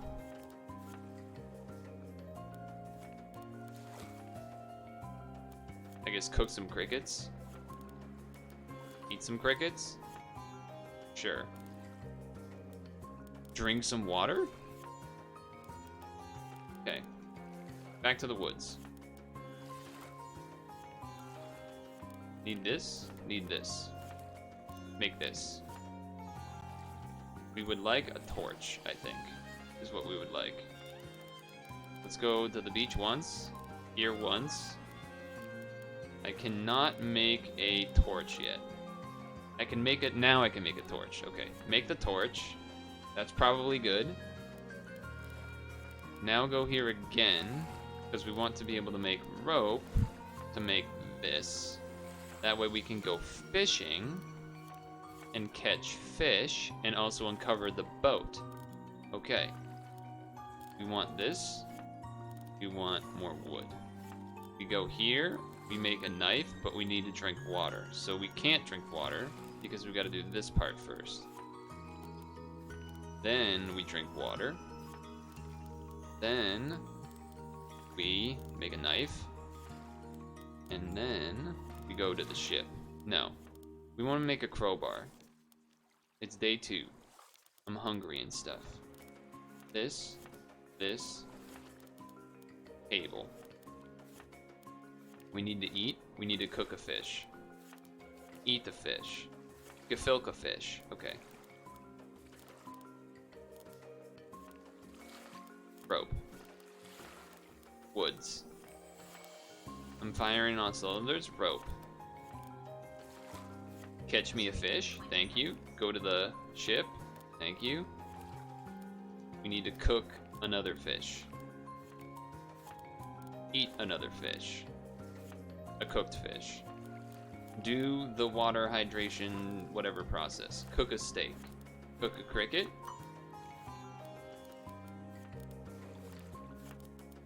Go to the woods. I'm low on water already. Okay. How is that possible? Drink water?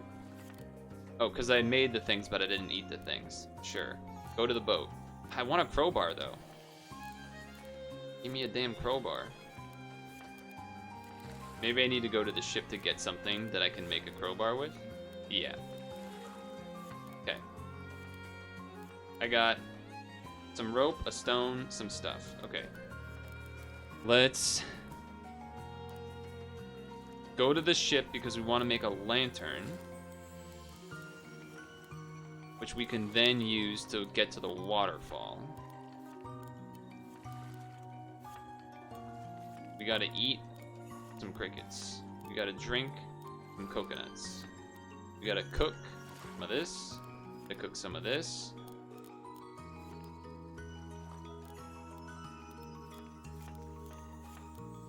Woods me? Yeah, woods me. We found the waterfall. Perfect. I would like to make you, though. We need more wood, I guess. Let's go to the waterfall for the first time. We see some stuff, we get some stuff. We need to go to the beach. Yes. That way we can do this process. To then bring some water. Bring some water. Eat a cooked steak. Cook a fish. Go to the beach again. I think this is the last day. Cook a steak. Go to the woods. I gotta go to the ship again. Now we can create this stuff. Go here, make this. Go this, do this, do this, do this, do this, do this. Here, woods, woods. Just need so much wood. We need so much wood. Cook a scallop. Cook a scallop. Eat a steak. Eat a fish. Drink a water. Go to the beach. Go to the beach again. Do this. Do this. Cook this. Cook this. Oh, that's nice. We made 2 super soups. That's kind of big. That's kind of big. Go here. I already have a toolkit, right? I do. But another toolkit might be like the key to some stuff. But okay, more wood. More wood. More wood.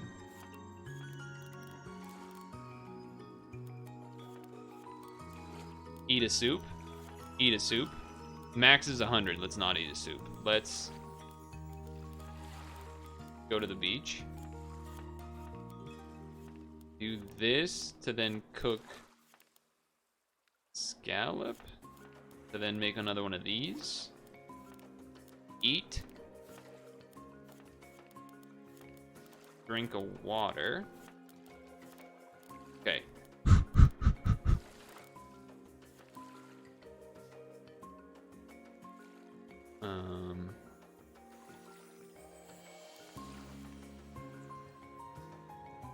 I think I just need 1 billion wood, which is like not really what I'm looking for. Maybe make one of these for durability again. I don't know if that's how that works. I just can never make this, huh?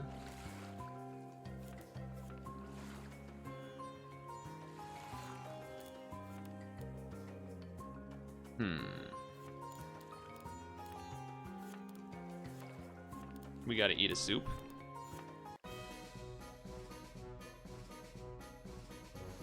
Our durability's higher. These 2 stats are high, and this is... I don't know if 60 is enough. It might just barely be enough, though.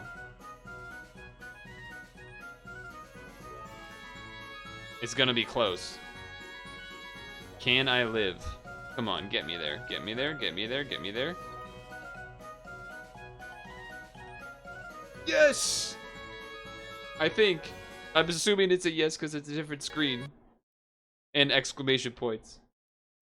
We survived. We escaped. Or we survived. We made it. Hold on. Translation for extra confidence. I survived. Let's go. 8,000 meters.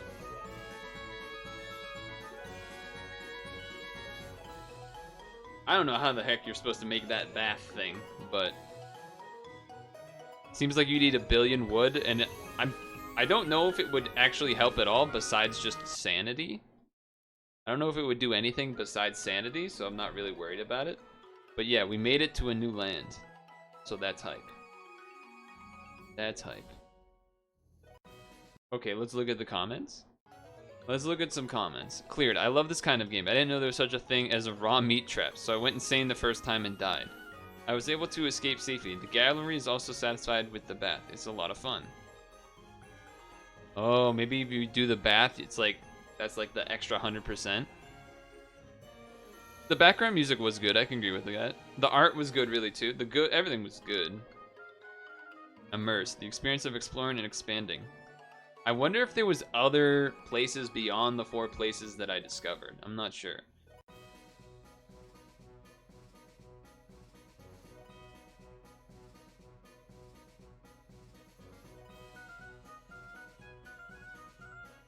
I don't know how the whole thing works, right? In terms of like all the resources that I still am holding on to, like, is just having extra wood good, or is having 2 of the toolboxes good? I don't know like how the calculation is made. It'd be interesting to know. But either way, I freaking made it, man. I freaking made it. I escaped the deserted island. Took a while to you know, translate a lot of the beginning stuff, but then once we did a full run, I kind of had an idea. I would forget what materials I needed to make certain stuff. Like I still don't exactly remember what I needed to make the bath barrel, but whatever. I made it happen. And the waterfall is weird. It feels like it just gives you water and like a stick when I visited, which isn't really that great. Like it is, but it is if you just want water. But a lot of the time, you have to go to the beach to get the salt water that you put on the fire to desalinate, and then you use like the salt to cook the steak or the fish or other stuff, and then the water you drink. So I don't know. Either way, that was pretty fun.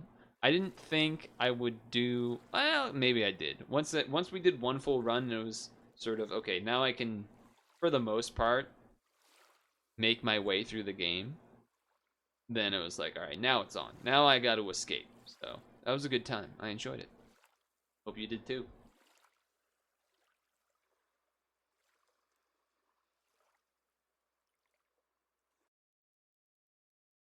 It's over.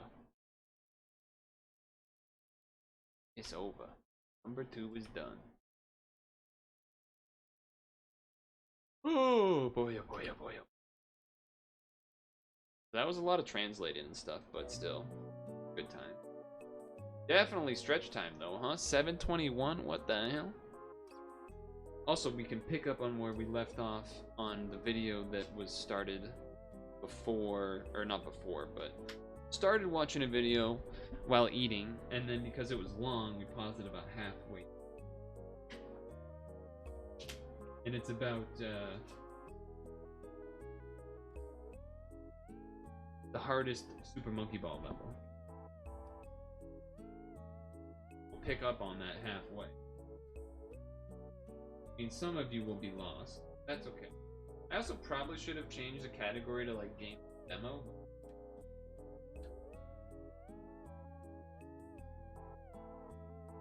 But whatever. I'm thinking there's part of me that wants to like do a different game or whatever after stretch time, but honestly, if I do that at that kind of pace, it's gonna take a while to finish all the unities. And I think I would rather try and finish them now or as soon as possible so that we can be ready for October time. That's my idea. So that's, I think, the plan. But I'm gonna go fill my water, grab an apple, then come back for stretch time, which involves this video, which is like half paused in a way. But it's Expert 40, the hardest challenge in Super Monkey Ball that only 10 people have done in history. And we're about halfway through this story where they were talking about the people that have done it, for the most part. And now, part of the reason that it's difficult to show is because it doesn't look hard. But it is really hard. And so we just got to the part of the story where the guy's like, I know it's really hard, but it's hard to know, it's hard to experience it. Every top level player said it's the hardest thing they've ever done, but it doesn't look so hard. I know it is though. So they are going to try to do it themselves for their own mission. But we're first going to fill my water and grab an apple, so.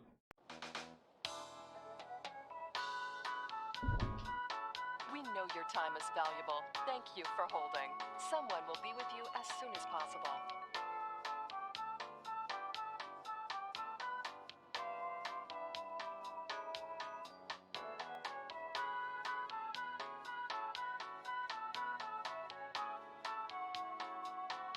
Thank you for your call. We appreciate your business and the opportunity to assist you.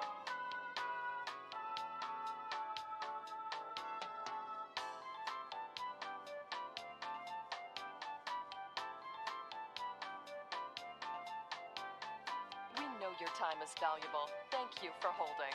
Someone will be with you as soon as possible.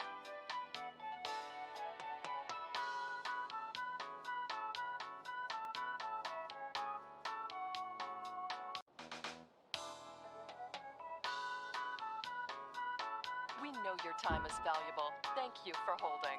Someone will be with you as soon as possible.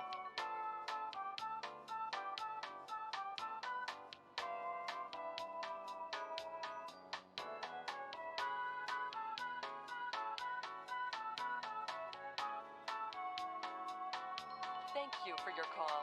We appreciate your business and the opportunity to assist you.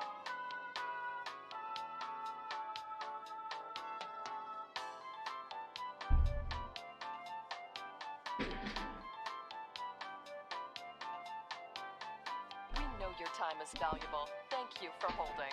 Someone will be with you as soon as possible. Hello. So, yeah. Let's pick up where I left off on the hardest challenge in Super Monkey Ball. Let's see if he can do it. Unlike almost everyone before me, I am not a top Monkey Ball player, especially not at the time I decided to do this. I only had a handful of high scores submitted, and the majority of the impressive ones were cheated, so going for Cheated? a 5k was going to be quite the undertaking. I set out on my mission on the 27th of January and created a spreadsheet to monitor my progress. I wanted to keep track of how long I'd spent playing, my highest score for each day, and how many scores of 4,000 or above I achieved each day. Interesting, 4K as a above, way to try okay. and gauge my improvement. In retrospect, I think that tracking this final variable may well have significantly hindered my progress, but I'll get more into that later. Alright. Obviously, I wasn't expecting to achieve a 5,000 in my very first session.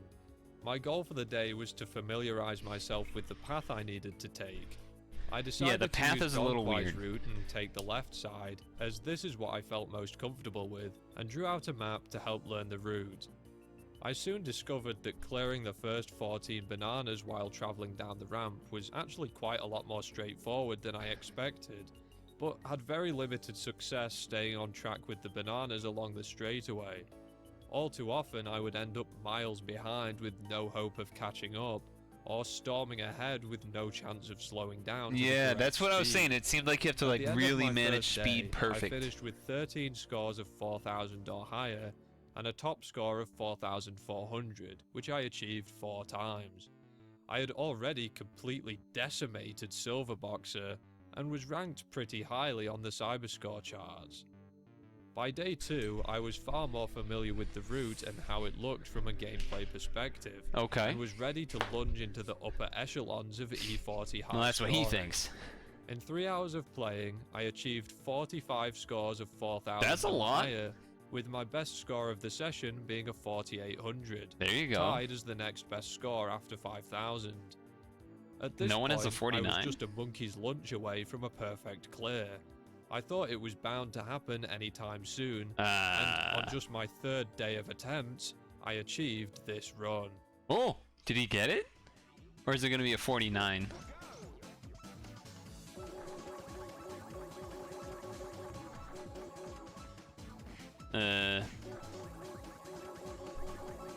This doesn't look like the other. Well, it does, but it doesn't. Oh, it's gonna be close. Oh, he missed one. Told you it was gonna be a 4,900. My first 4,900. It was a bittersweet feeling. While it was disappointing to be just a gnat's cock from rolling with the big boys and calling it a day, I was kind of taken aback at how close I had come in what really didn't feel like much playtime. My run didn't even feel or look that good. I messed it up did look right weird at to the me as beginning, well. accidentally grabbing a banana from column 8. Yeah, whilst because usually airborne, you leave which one. completely Yeah. threw me off, and I didn't even know if 5,000 was still possible at that point. But I continued the run anyway, and Turns out it evidently was. it was. A 4,900 felt to me like the point of no return. With the next best score on Cyberscore collecting only 48 bananas, every player to have scored 4,900 before me eventually went on to claim a 5k, and I couldn't be the first to get this far and call it quits. For the next few I mean, days, he's spent what? Only like 9 hours basically in total? decided to really knuckle down and try to get the 5k over Oh, and done with. brutal though. And Look at all this those is when I 48s got and to 49s. experience E40 for how relentless it truly is. While my number of scores upwards of 4,000 was improving drastically, The number of these attempts that could have feasibly been a 5k was really, really low. The bananas hitboxes are a fair bit smaller than you might expect. I'm wondering, yeah, so when he's saying that, he said earlier, like, going for the tracking 4K or above hindered him. I'm guessing that's because he, like, kept, I don't know, maybe that he wouldn't exit runs that weren't possible and would, like, continue them, which would waste time, maybe? I'm not sure. Or just the fact of, like, every time he does one, he has to write it down, and 4,000 is probably not that hard for him anymore. Maybe you track, like, 45 and above? I don't know. It probably would have been better in his interest to change that from tracking just 4,000s and above to, like, 45s, but... And they're unusually high off the ground, making them even harder to grab. Coming off the ramp with the right amount of speed to grab the front row of bananas was a rare occurrence to say the least, happening maybe only once or twice per hour. Per hour? In my opinion, this was actually the most precise part of the whole IL, since you have to slow down from over 100 miles an hour coming off the ramp to around 60 miles per hour by the end of the row, while collecting a straight line of 8 bananas.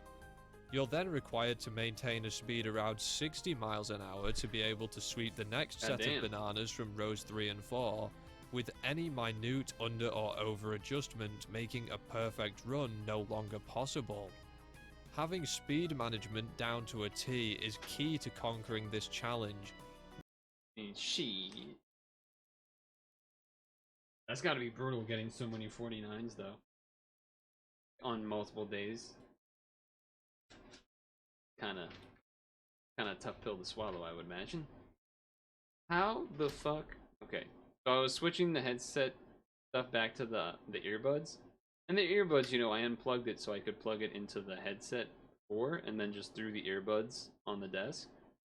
Somehow, the earbuds went under the keyboard cable and tied into a knot, just from me throwing them there. It is black magic, man. Not even like I put it in my pocket and it moved around. I put it on the desk and they became a knot? How is that possible? Oops. Anyway. Which is deeply related to another intricate facet of Super Monkey Ball ILing. A speed bump is a term players use to describe when the monkey appears to collide with an invisible bump on flat ground, causing them to gain speed. To the best of my knowledge, nobody really knows exactly what causes this to occur. However, they often take place in the same spots on particular levels. Getting a speed bump is never guaranteed and almost entirely out of your control, making them effectively random and unpredictable. In a Monkey Ball IL, a speed bump can be both your friend or your foe. In some instances, it's absolutely necessary to get one in order to have enough speed to perform a certain strategy or come anywhere close to the world record on the floor, whereas other times they can completely ruin your attempt at the particular IL. Now, you would think on a floor where the entire strategy is effectively perfect movement and management of speed, that random unpredictable speed bumps would be a total nightmare all round. And by and large, they are. However, if you inspect most perfect runs more closely, you should notice that at some points, most of them get 1 or 2 small speed bumps, helping them preserve enough speed to keep up with the bananas. I thought it's like when they bump into something though. I didn't like see any visual thing happen there. I can't say for sure whether these speed bumps are absolutely necessary for achieving a 5k. And in some videos, it's really hard to tell if the player actually gets any. Okay, but so it's for not all just intents me. and purposes, you kind of both do and don't want speed bumps at the same time. It was also around this time where I believe tracking the count of scores 4,000 and above became somewhat of a liability for me. With no room for improvement left in the highest score column before getting a 5,000, I started focusing more and more on how many 4,000 pluses I was achieving each session. As a result, I was continuing heaps of runs that Yeah, so this is what I was thinking, like wasting time continuing runs that had aren't gonna no make chance of ever being a 5k just so I could see this number go up, which was a very unproductive waste of time when this was totally irrelevant to my ultimate goal. I continued playing and racking up more 4900s, any one of which felt like it could have been a perfect run. The ending movement for the final row of bananas can be a lot more finicky than you'd expect if you come into it at an awkward angle, and I had numerous attempts that failed to collect both the vertically adjacent bananas in that's the tough. final sweep. I was certain that a 5000 was just around the corner, and at long last, on the 3rd of February 2020, Okay. this happened.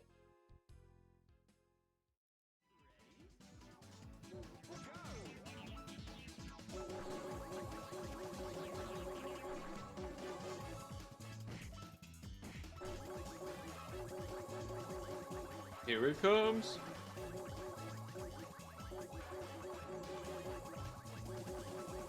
There it is. Oh no! Oh man. Expectedly, I was livid. Dude, he was And way this was ahead. somewhat of a breaking point for me.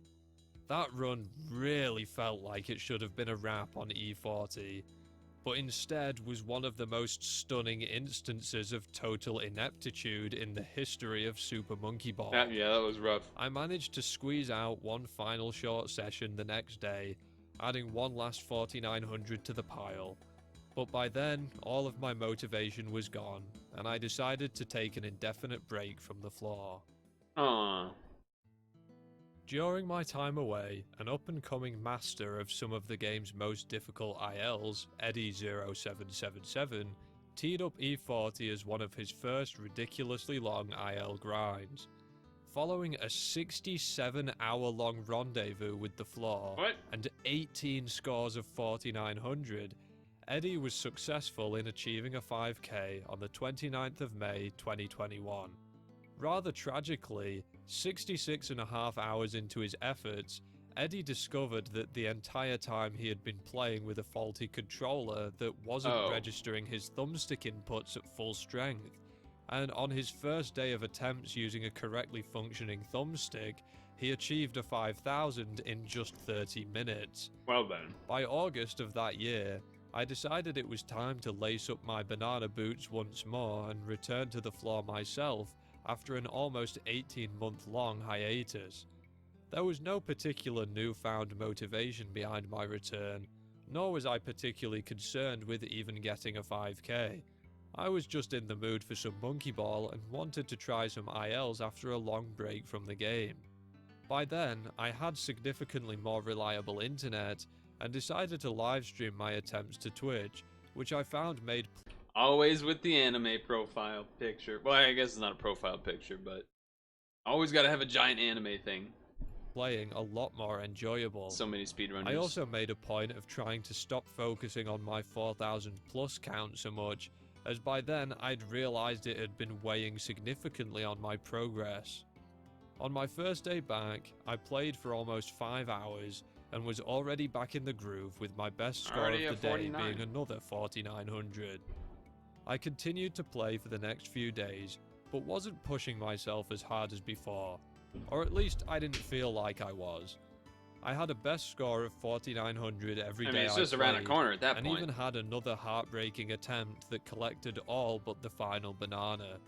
I also got so sick of missing the last banana in the front row of the straightaway that I decided to label it appropriately on my diagram. Unfortunately, Twat. I soon got distracted and left E40 behind once more. Damn. On the 1st of October, Super Monkey Ball Banana Mania was released yeah, as we early played that. access, and some of the player base Well, flocked not to the the early new game access, to see but- what it was like. I tried out Banana Mania myself, but wasn't really a fan.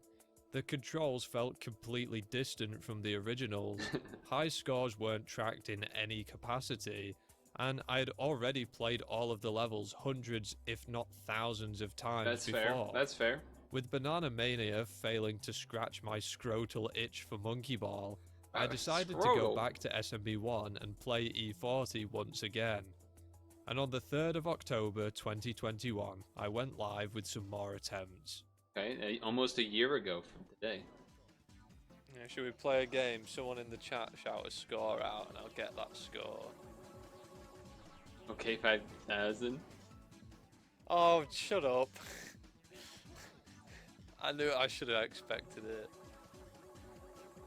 And what is it, in goes. French or something? What is this, or Spanish? No, I'm sorry. The game's been ruined. 2 minutes later. Okay, okay. Maybe I Pronto. should try the old strat. And not the Gonquai strat. The Gonquai strat's supposed to be easier though. But I've not been having an easy time. Okay, this looks good. Oh, I did there it! it I is! did it! I didn't save the replay, no! Yes! Yes, clip it, clip it! Dude, Oh imagine my if he God. didn't save the replay but Yes! he wasn't streaming. After almost 50 hours of attempts spanning 22 months and 14 scores of 4,900, I finally achieved the coveted perfect Feels score good, on man. E40. And I forgot to save the replay as an added minus. But regardless, it was a great feeling to have finally done what I set out to do almost 2 years prior, and I'd that's cemented crazy. myself as the 9th player to Let's go, complete Jizz. Super Monkey Ball's hardest challenge, even if it meant postponing this video by 2 Yeah, I was gonna years. say, kind of. The latest player to perform a perfect run on E40 was Tony SMB, who did so Super on Mario the 4th of Bros. March this year. E40 was the final replay he needed to complete his SMB1 high score compilation, and he had specifically saved this floor till last knowing the challenge ahead of him. He started his attempts on the 25th of February, This is crazy. going live with the title E40 ILs, the final boss of SMB1, and took the whole community by surprise after pulling off a perfect run only a week later in under 9 hours of total playtime Damn. and without a single 4,900. Though we don't have the statistics from every player on the E40 Roll of Honor, it's a safe bet that Tony achieved his score faster than any player before him, and skipping Probably from true. 4,800 straight to 5,000 is practically unheard of. And with that, there is the current history of perfect scores there on you go. Expert 40. For the replay thing, like, do you have to pause it before it switches to the next screen? Like a weird. Speaking from experience, the floor makes for a very fun challenge that you can't get anywhere else in the game. Albeit taxing at times, the feeling of picking up the final banana after so many hours of work Dude, he was had so truly many surreal. 4900s. I actually enjoyed it so much that I decided to do it again while working on this video, and made absolutely sure to save the replay this time. Nice. I sincerely Yeah, so believe it looks like you do have to pause the game and save replay before the level like finishes. But it's like after you finish, but like it's an in between of you finish the level, but before it like automatically does, and it's weird. the only way to get a proper appreciation for how difficult this floor is to try it out for yourself and see how you fare. So, I have a challenge for you.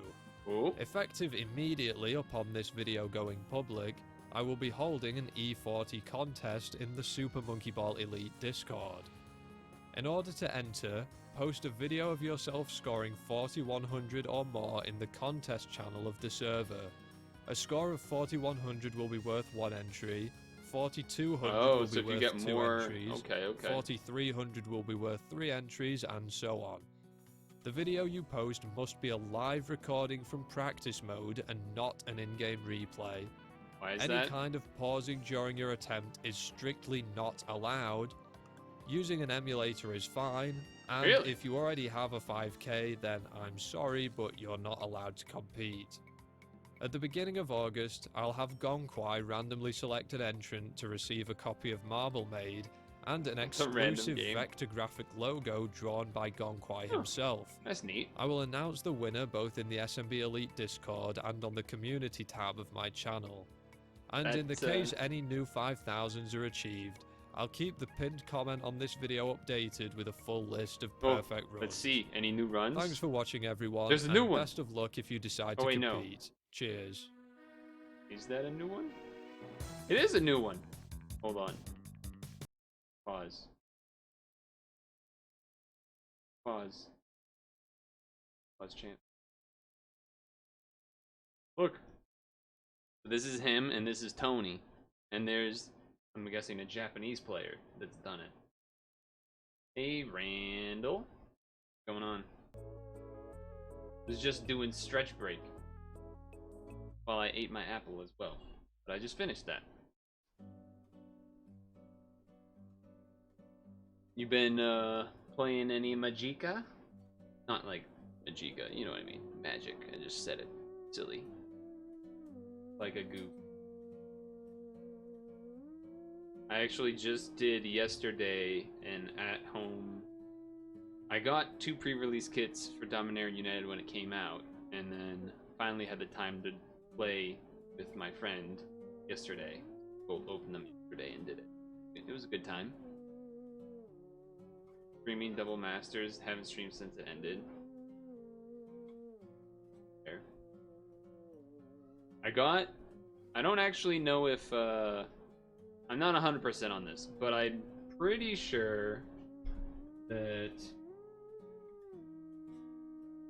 one of the cards I opened is like one of the best cards in the set.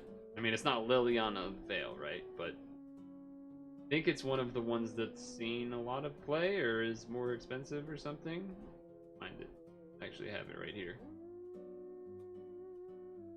Well, I got a fancy Squee, so that's cool, but that's not the one I meant. I got the fucking angel thing.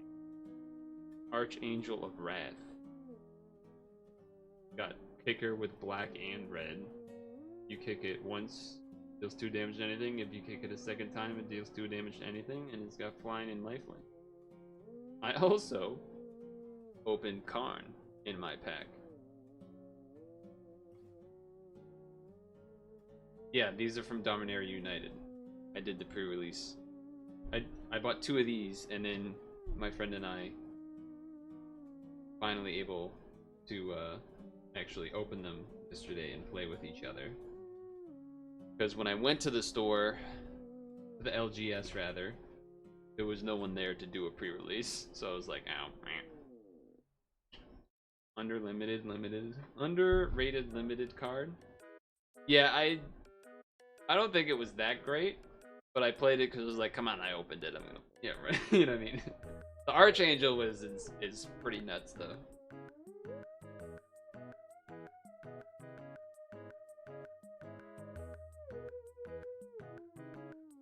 But yeah, I hadn't done anything else besides that for Dominaria United. So, still playing pad. Yeah, I am. I am reluctantly, kind of. Enjoying it, but also then not enjoying it, because that's how that game works. Would recommend to stay away from it if you got away from it in the first place. I would say.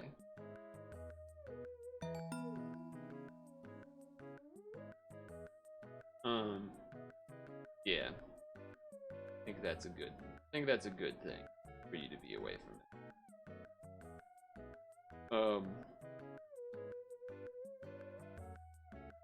Yeah.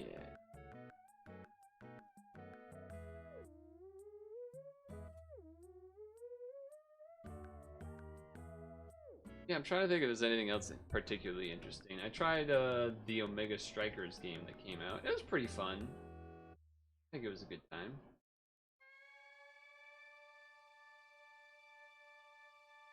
I don't know. I think I'd have more fun playing with other people, but at the same time, I don't know.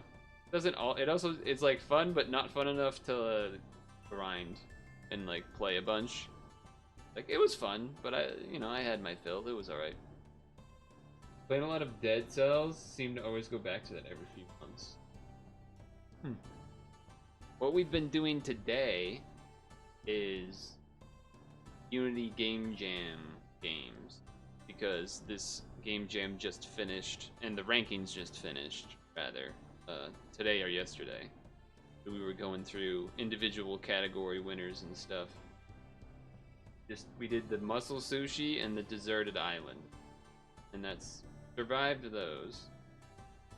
So I was probably gonna do this 8-block crush one next. Super Donkey Kong 2! Tuh. Hey, thanks. I was what was it? I don't want to say the wrong thing. Hold on. This is related to MTGO. I feel like I remember hearing someone say that Vintage Cube is coming back soon, but I feel like, wasn't it just here? Or am I crazy?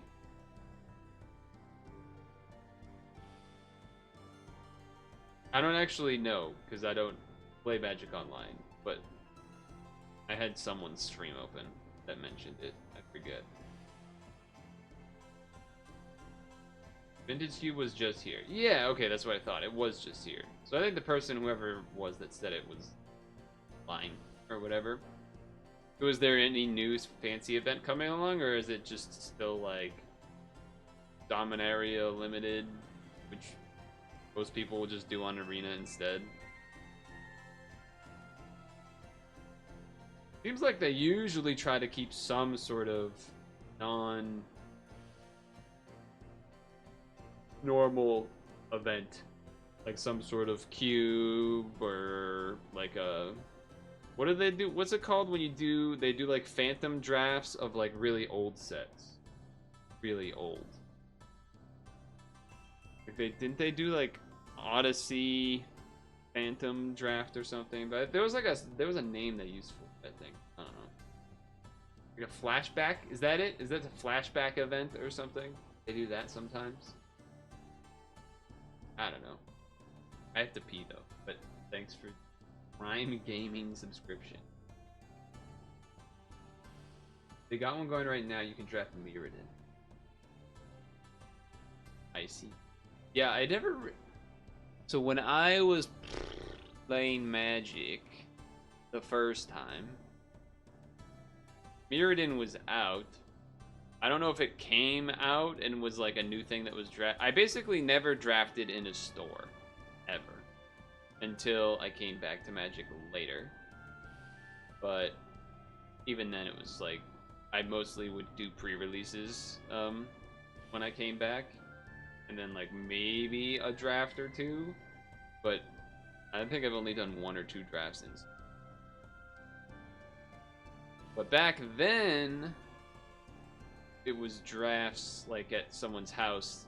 People put money together to get like a box or something, or just multiple packs on a cheaper scale. It was like there was a lot of. I think we did a lot of Onslaught and Judgment and Scourge. Like I don't remember. It was some stuff that wasn't new at the time. I don't think. I didn't know any better. I was just like, okay, we're drafting. What are we drafting? And then it was, we're drafting this. Okay. I imagine I was very bad back then, because I don't even remember the drafts. I was probably more like, I like elves. I'm picking the elf card.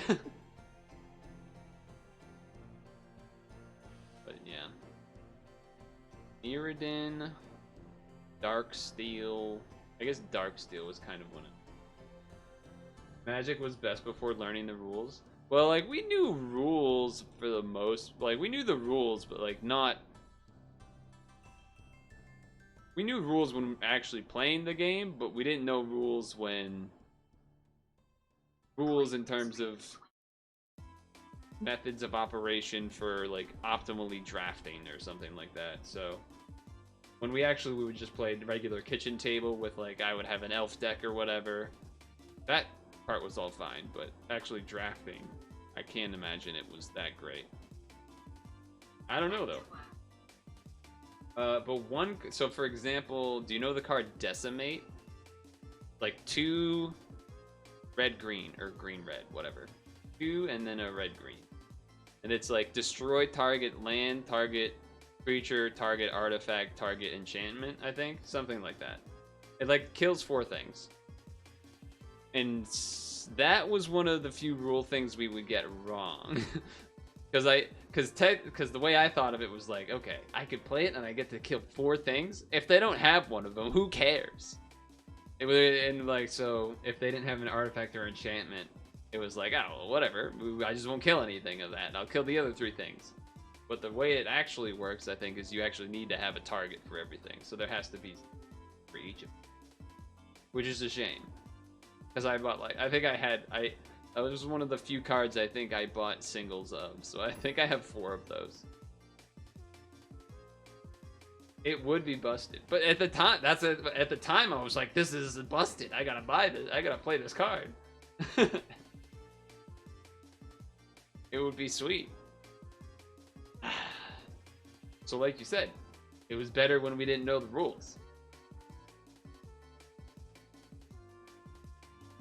So yeah, there was some niche cases like that where not knowing the rules actually was a thing that happened, but generally rules were known.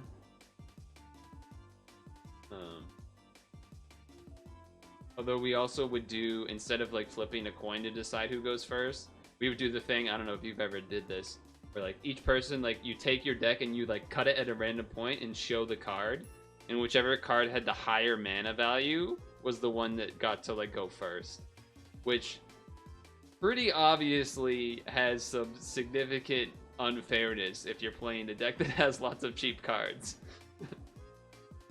So yeah, that was the thing we did, and somehow none of us really considered that it was not fair to a deck that would be playing smaller stuff. I don't know. Yeah. Trying to think if there was.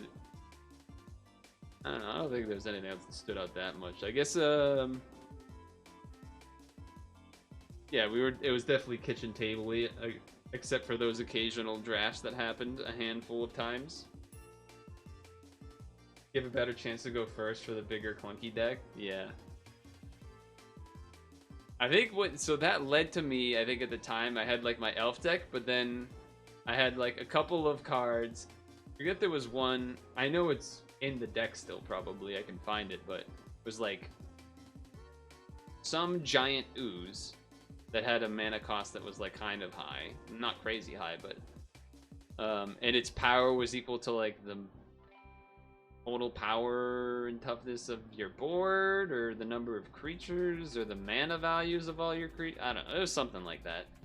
And then also randomly at some point was given a pack that had Borborygmos Enraged, I think. And I was like, that's red and green. I'm putting that in my elf deck so that when I can get the cut and it's him, I'll get to go first. So yeah, there was some. Most of those decks are still untouched and unoptimal, which is fun. It's a good time.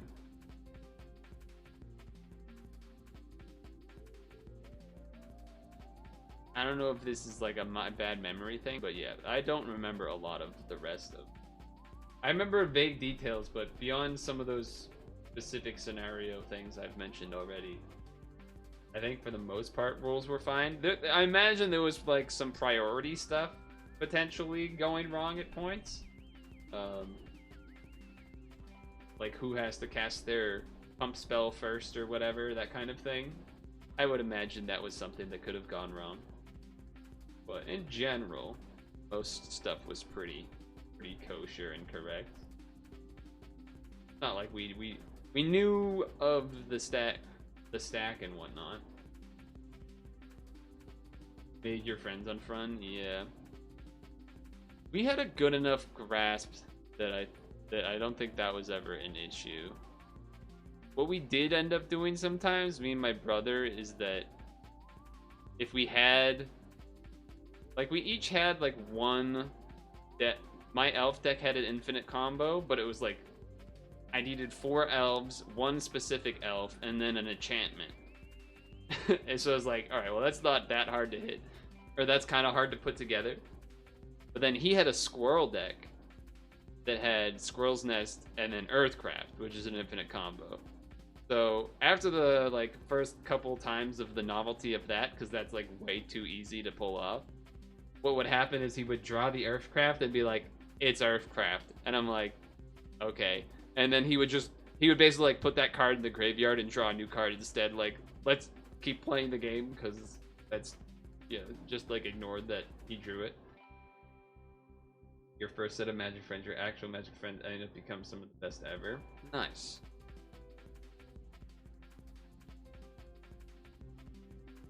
And then the other thing was with the decks is that we would start like, you know, we wouldn't do sideboards, right? So you would end up, we would end up putting specific cards in our deck to like counter the other cards in some people's decks. And so if we were to play against someone else, we would have these like weird cards that didn't make any sense to have. But that was alright. It was good times. Most of those decks are still in their original form.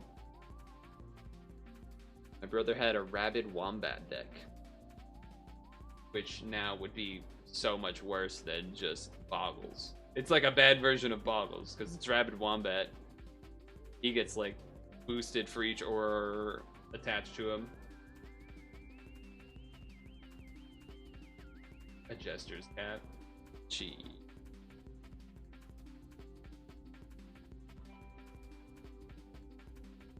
But yeah, it's a lot of memories. A lot of hazy memories more than anything else. But sometimes we would do, like, if there was a big group, you'd do like you have like an emperor or a king, and then you got like 2 soldier guards defending, and then the other team has the same thing, and you can't attack the kings until one of the soldiers is dead or whatever. Or you just like a giant free-for-all with 6 people. Crazy. MMOs, all hazy memories. I can see that. Okay, I've said I had to pee like 3 times. I actually am going to now, though.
Yeah, that wasn't so bad.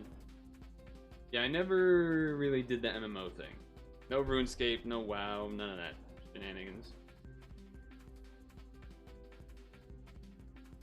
None of that shenanigans. Okay. Nice trip down memory lane, but I probably should play another game. Would be my guess. Call me crazy. Hold on. Gotta set it up though. We got to set it up though.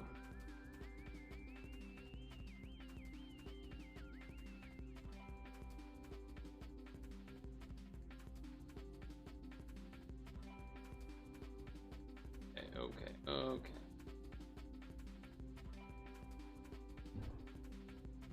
Alright, we got this.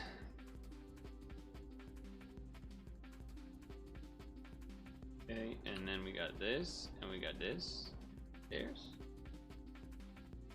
What am I doing? 8 block crush. So let's pause this dick. Pause that.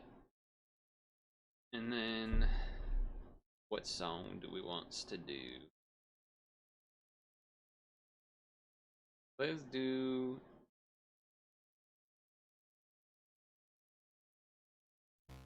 It's time for the first place in the amusement category, called 8-Block Crush. Well, that's the translation. Might actually be the name too. I don't know. I can't really tell if this is like a battling game. Looks like 2 health bars, but I'm not sure. So this could be an easy drop, but we'll have to find out. So you dropped by because you wanted to keep in touch and say hi, catching up on chores. Yeah, I'll catch you later. I just wanted to do that little intro part. Now I have the time to read your message, but yeah, oh, it was good to catch up. Do you usually have? Because you say you have your magic friends or whatever.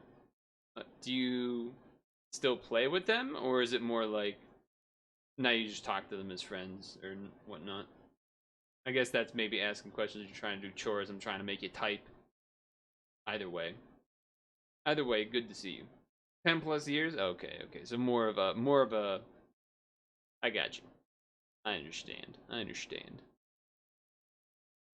Anywho, I was gonna say enjoy the chores, but it's like, not a great day to be in New Englander with that Patriots game plus Jones like getting super injured at the end. That's a little concerning.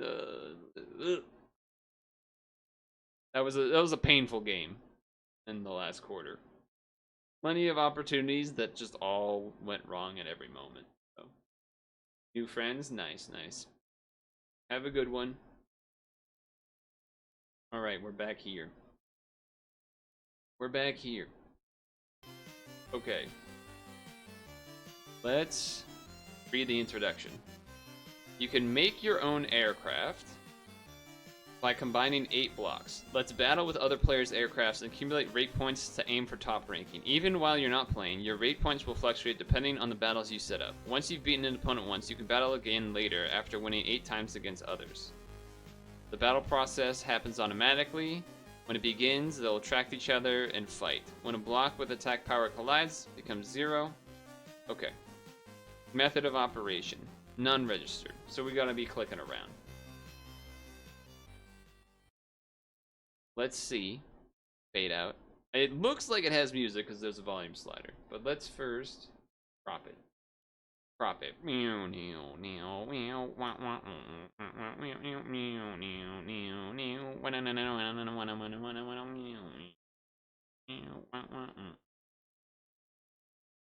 Anyone know what I'm talking about?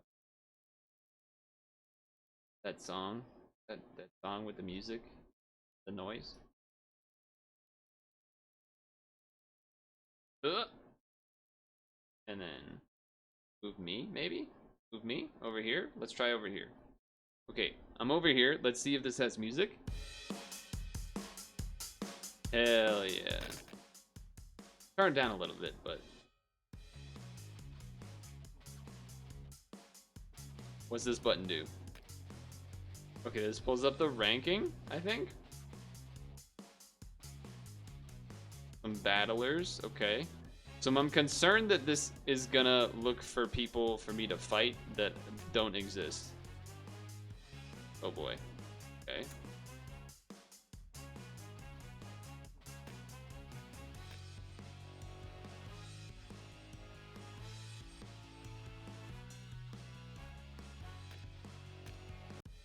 What does this do? I don't know what that did. Add? Oh, okay, alright, we're building. I get it. Okay, we're building. Oh, no, don't do that. Okay, we're building. Block here. It goes in the center. That's a little weird. Okay. As soon as it touches, it attaches. That's what I've realized. Okay, let's just do like a base. What the hell? Oh, because it always starts in the center. I see. Please line up straight. Close enough.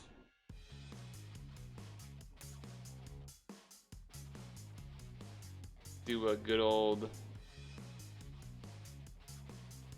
cross or plus sign.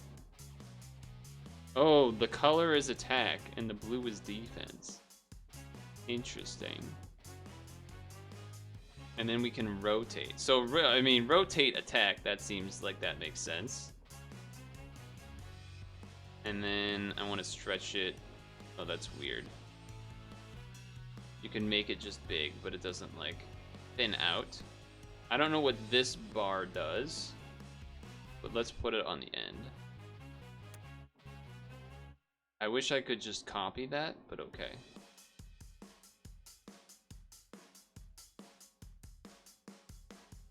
Please just go to 45. Please just go to 45. Whatever, man.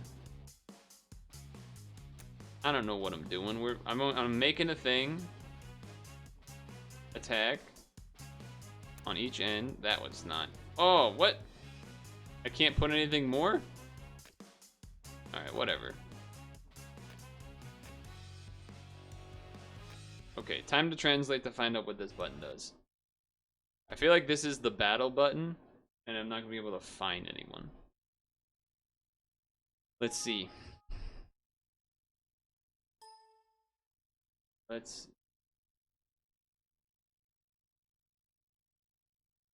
Okay, so it is like upload for the battle or something. So I did that. Now I battle? No.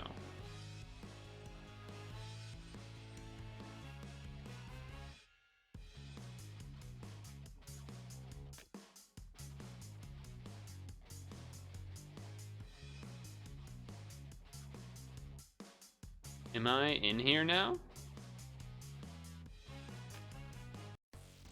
Oh. What? Okay, this is cool. So it... Oh, that's really interesting. I lost. Okay, let's... Okay, alright. So you have to click to see the battles. Okay. Obviously, I don't like this one. So, let's redo it. So if I upload this one, then what does that put me at? 1,000? Well, that's not good. So oh, wait, so oh, what? So it like automatically does a battle, and then I have to battle people around my score or something to see what happens. Okay, this was I should not have done this. I just lowered my score for no reason. I don't understand what resources I have to... Like, why couldn't I make my guy bigger than how I made it? And this thing is a charge. Okay. How does he make it spin like that? Okay, that was a bad idea. That was a bad idea. Okay, let me translate another thing here, or attempt to. I want to know what this bar in the bottom, this one does, because we couldn't figure out what that one did. But I did just tank my score for no reasons. That's not ideal. Cool time. I don't know what that means, but okay. Alright, and then what does these mean? What does these mean? We gotta do a little translating because I need to figure out what... I wonder if this 200 is like my resources? And that number goes down anytime I make a square? I'm not entirely sure. Automatically place in Shinshin when you drag. Got it. I think that's just saying how what I discovered where when you drag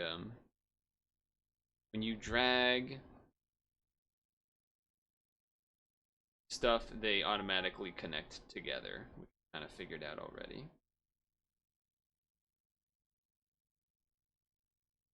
Remaining cost, drag to block the pace. Okay, yeah, so I am right, the 200 is related to that.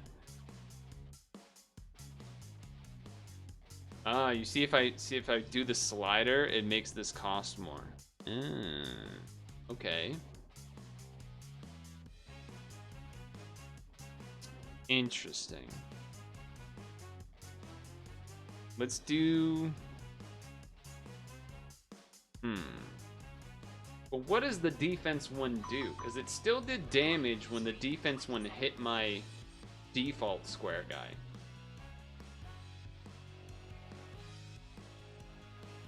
Is like defense when it.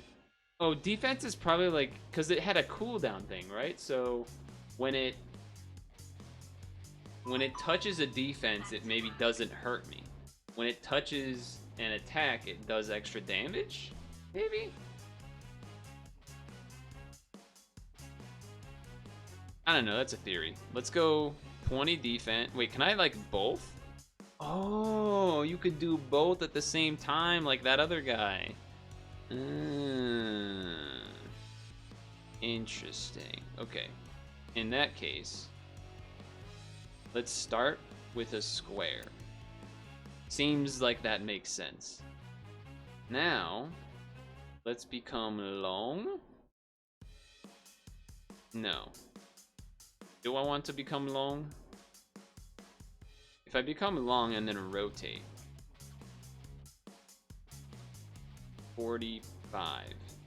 Then I go full. This is a crazy idea. Then I do the same thing. Long. Here.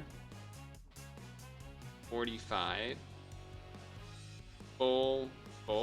We can't go full. We go half. And then we cool down until we run out of money.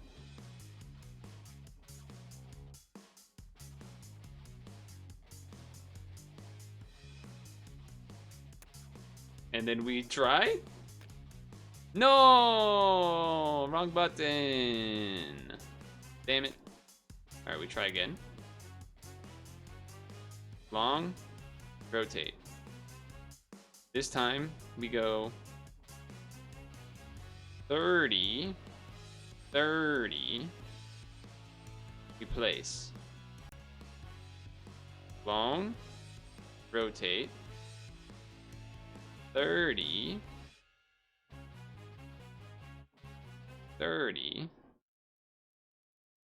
Cool down.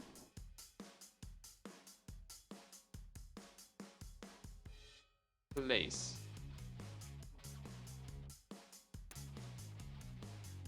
Oh. I didn't really want to do that.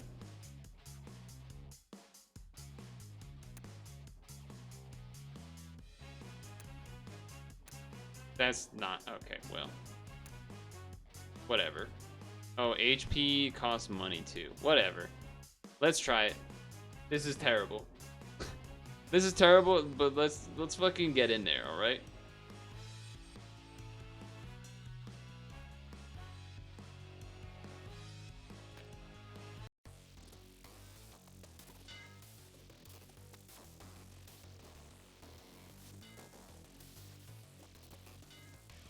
That hurt me. Okay, so you don't do damage unless you touch with a red piece.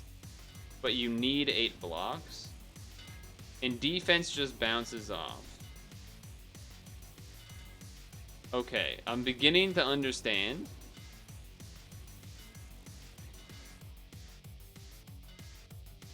There's like a very small chance I could win here. Very small. Yeah. That's not the way. That's not the way. Okay. Okay. Not going so hot. Okay. Block.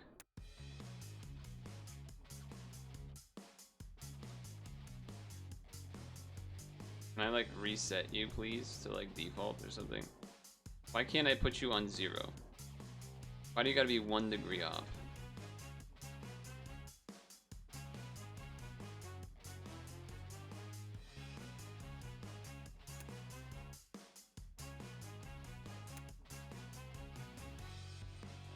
Okay, now defense. Yeah, yeah. Defense. Defense. I have no idea how the math works here. Defense, defense. Rotate 45. Attack. How much does this cost? This becomes $40 worth. And then cool down a little more. Hold on. Bigger? Can I go like bigger? 115, 115. And then same thing. Hold on, we might be onto something. 115. 115. Then attack full. Cooldown 20.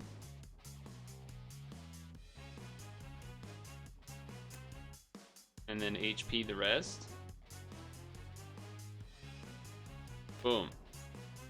Here we go. This is my team. Let's try it. I've lost every round I've played.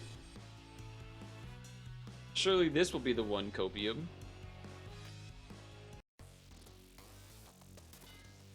I mean, this is impossible to lose, surely.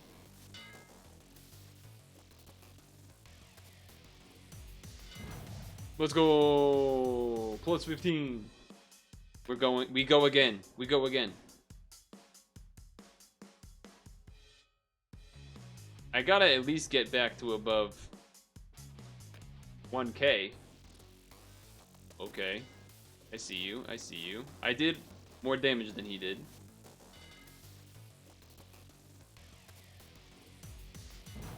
Oh, man. Okay. Here we go. Turn the franchise around.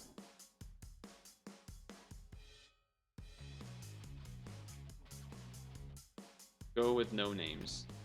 No names are a better chance. Oh, this is a pretty good structure they got. Okay, okay, okay.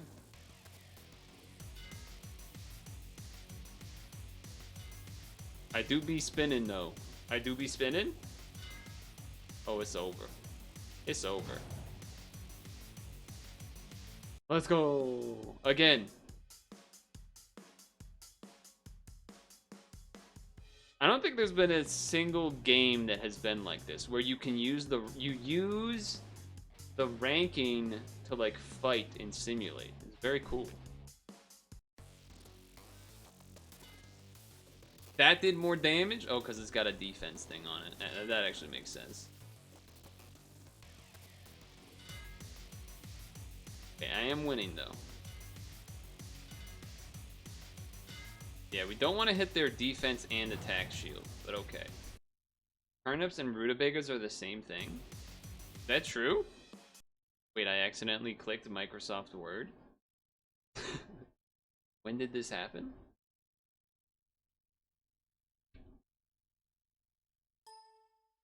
When did I accidentally open Microsoft Word? Okay, go away. Alright. Typers. Alright, I'm above. I'm sticking with no names for now, but that's not gonna last very long. What the heck is this thing?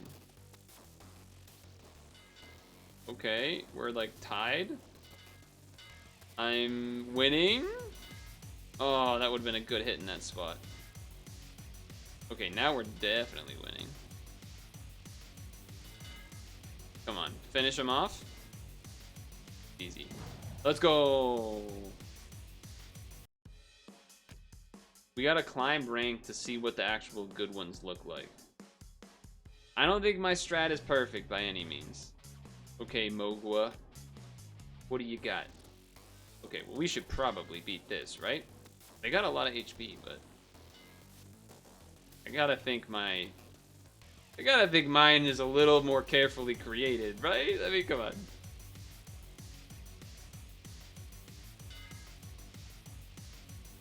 I wonder if spinning while hitting does more damage, or if it's just like spins to spins. We got him. Let's go. We're climbing. We're climbing.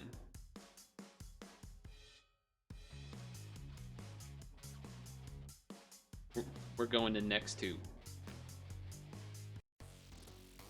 Okay, that's a pretty interesting team. Tie game right now. I am winning slightly. A lot of posturing. Ooh, beautiful side hit right on the white blocks. Defense block holding up. Because my build is basically their build, except I have a little bit more protection on the sides. So that kind of makes sense, right?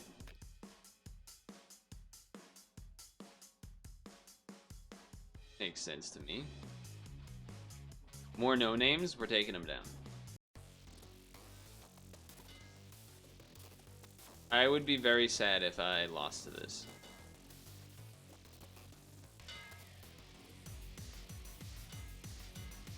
Okay, I am winning, not by a crazy margin, but... Okay, now it's by like double the HP almost. Look at the defense blocks.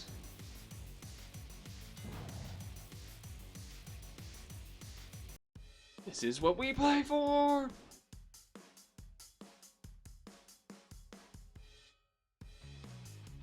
That said... Actually, okay, alright. Maybe. Maybe. You never know. Well, this is very similar to other teams. They got more HP than me, though. But now they don't. Now they don't, so...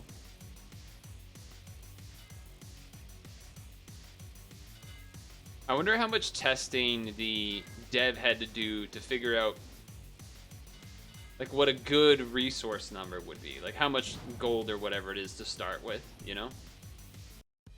Because you wouldn't want it to be enough so that every block is like both defense and attack or things like that.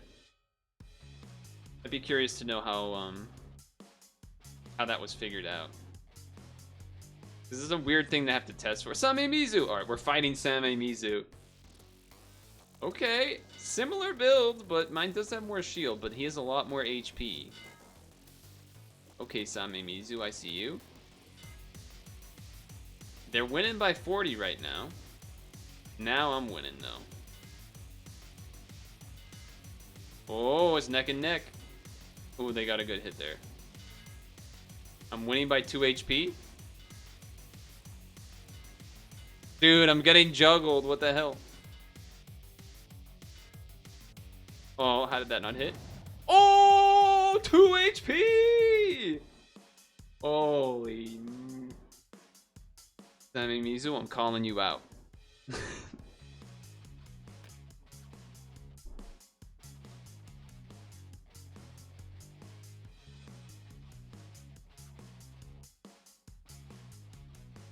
Okay, no name. That's a weird looking build. Ooh. Oh, you could get a little trap. I see what he's going for, maybe. A lot of HP. A lot of HP. This could be it. This could be it. I think they're getting a bit of a good end of the stick here, but okay, hold on. We got a little bit of a combo. Their cooldown is so low. Oh, we got it. Uh-oh. We got it! Oh, baby. That was a unique build, though. I think the idea is that he's trying to trap, like, catch someone's thing, and then keep it in there, and his one thing that's low cooldown and shield will keep hitting. Let's go for ZZ. Whoa. Look at the HP. This guy maxed HP. I mean, if we could somehow flip him to the other side, but kind of seems like that was on purpose, that they made it so big that it's tough to flip. I got a little bit of a combo, but my HP is so much lower. This is just a good build. This is a good build. This is gonna get me. I don't see how it's possible to beat here. Unless I can get on the other side, but he's locking you in. He's locking me in. Oh! Wait a minute! 2 HP again? Oh my god. How does he do it?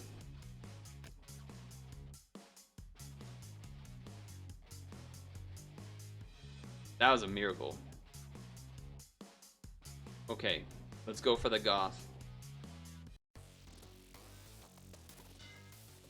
I'm thinking that this guy got this high in the list early and quick. I feel like we surely. Oh, but look, he's got 500 HP. Never mind, I take it back. We're gonna get fucking destroyed. Oh my god. Holy shit. So simple build, similar to mine almost in a way, but just instead of defense, a zillion HP. Okay, let's fight Dio.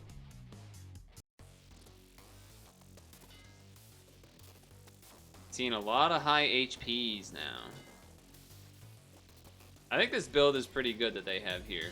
They have like attack shields on multiple sides, but then the back side is just regular shield, and then insane amounts on HP. I think if we're changing my fighting guy, it's gonna be probably similar to what I have now, but less money on the shield, maybe? Hey, you know what? Hold on a moment. I'm catching up here. All of a sudden.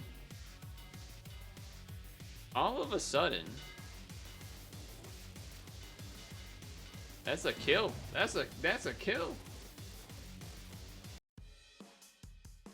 Okay, we keep going. We don't fight Goth though. That shit was crazy. Let's try Katana. Yeah, this person has a similar idea. A million, zillion, billion HP. But a lot of regular blocks.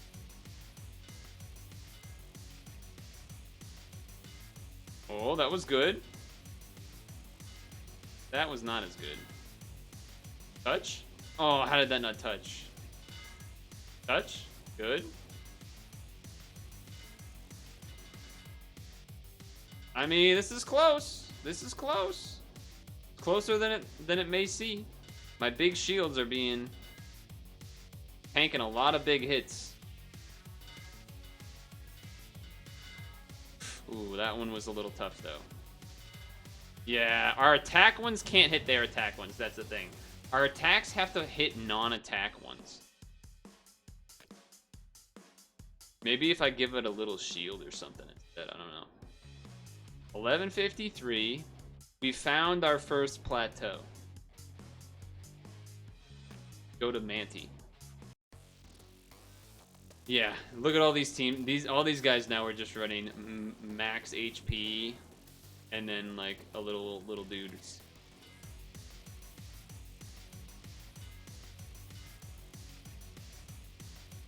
I mean, if we could stay away from the red side, that would be great. Yeah, that's what we don't want to see. We don't want to have red on red. Yeah, that's kind of game losing. Like, okay, keep it up. No, that's gonna red on red. No, it's not. Blocked. Oh, okay. Okay, combo. Block. That's gonna be tough. That's gonna be a tough one. Okay. Shield. Not enough.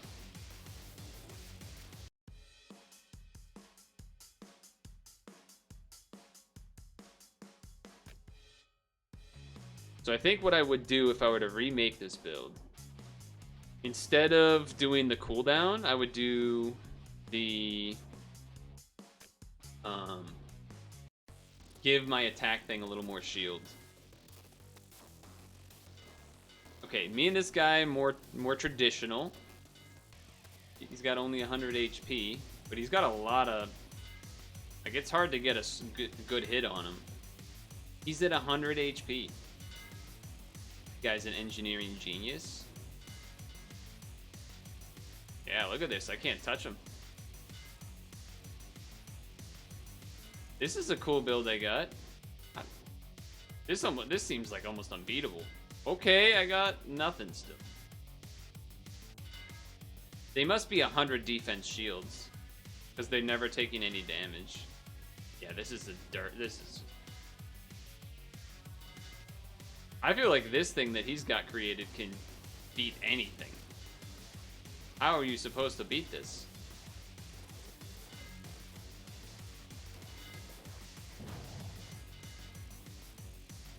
Wow. I want to try that. That looks insane. So he's got diagonals. Really annoying thing is that it's very hard to get exactly 45 degrees. Which is annoying.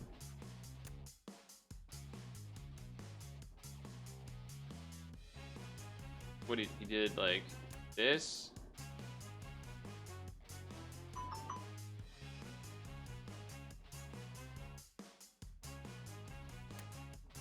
Then like this.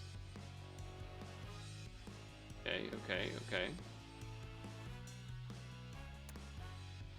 Then 0. Please let me just go 0, man. Why can I not just get this back to 0? Restart it. Restart it.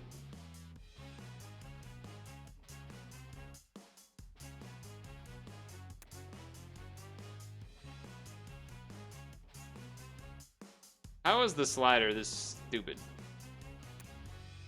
It's just silly.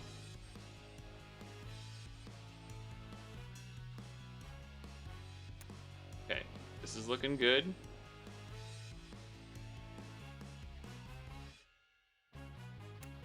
Good. Okay, now we want defense 100, attack orange. See, I don't know how orange he made it though. This is a math thing. Wait, how much does this cost? So that is 40. That's 40 points, and we need to so we need 200 divided by 4, right? So 50 for each. Like that? Yeah. I'm yoinking the strat, alright?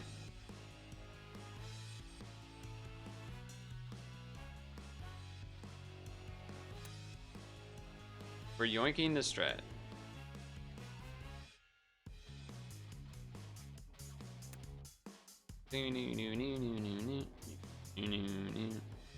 It does lead to timeouts because it doesn't do much damage, but I'm curious to try this guy out.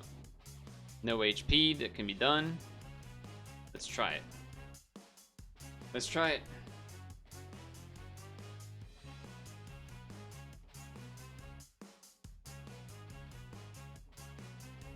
No name.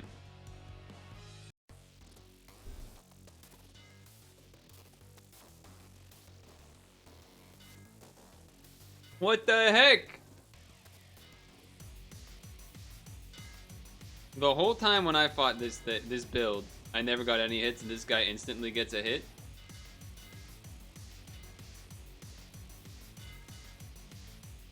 He does have more HP, I guess.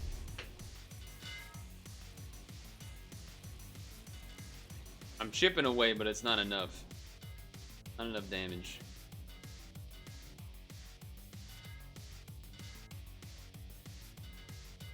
Yeah, defense wins championships, it seems.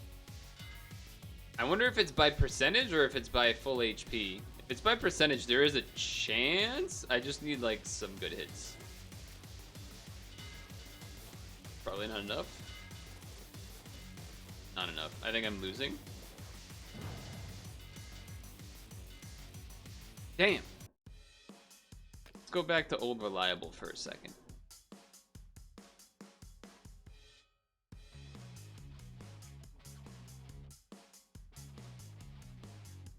Tsuka. Oh, I should have done high dev. Oh, that's not over reliable. But it's looking reliable right now. Yeah, so this type of build we own against. Against other big shields, we kind of struggle. But in a way, if you're stuck in the same thing, you can kind of make a counter build and then choose which one would make more sense. Which is interesting. Yeah, this build's insane. Against pure attackers, this build is ridiculous.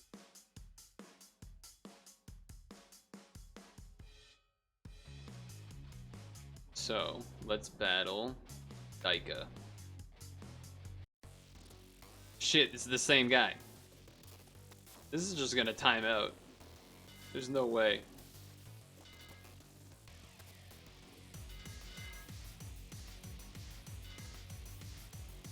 Well, we got 60 seconds. What do we want to talk about?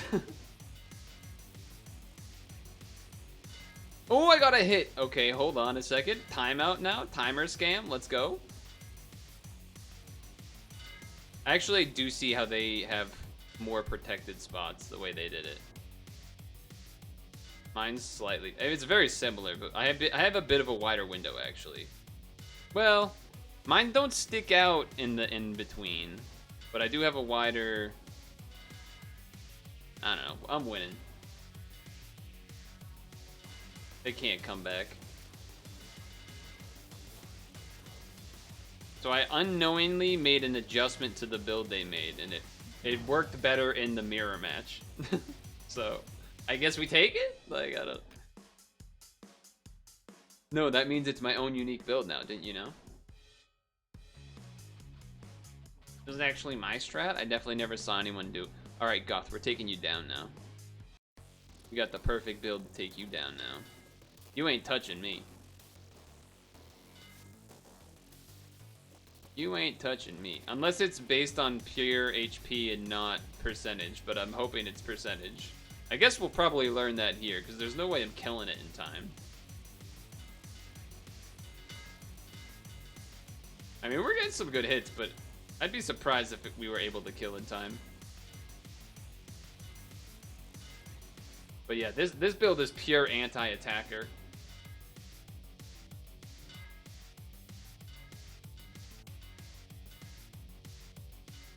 I am doing a number though, huh? I don't think we can kill in time though.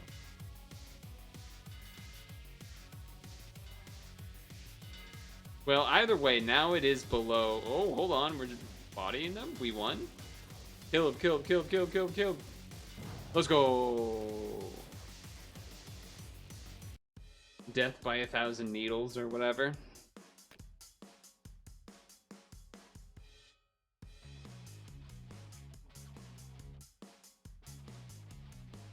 Moving on up.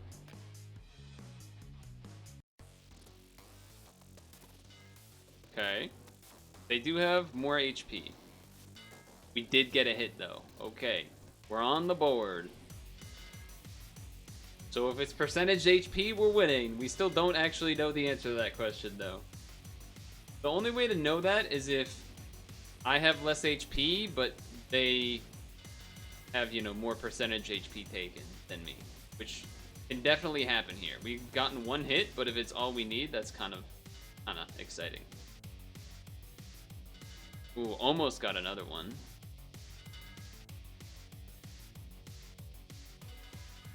Almost, almost, almost. Their build looks so goofy, but it's actually kind of good. It's like not that easy to hit in between the legs on whether it's like the head block or the feet block. All right. It's not percentage based. It's not percentage based. That's bad for this build. That is very bad for this build.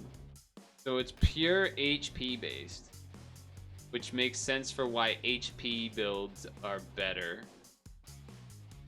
Okay, okay.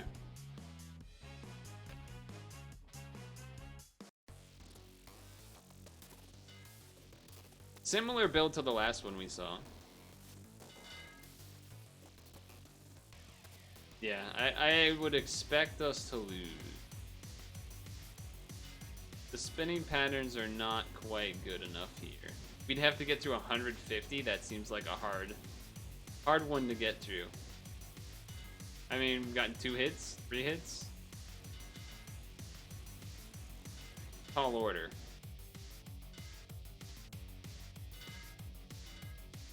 A very tall order.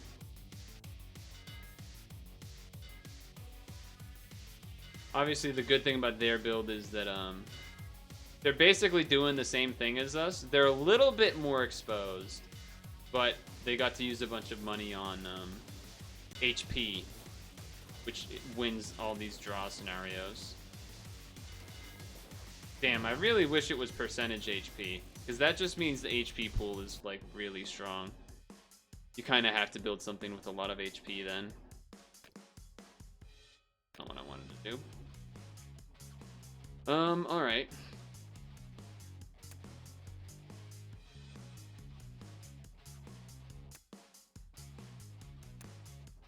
No.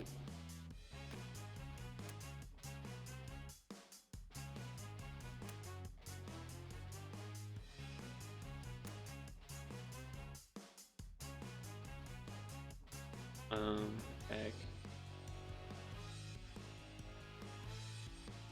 30.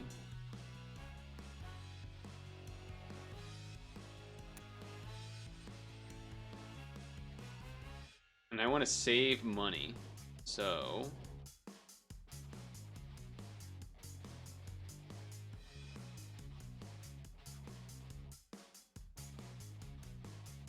oh, making it longer costs money? Fuck. Okay.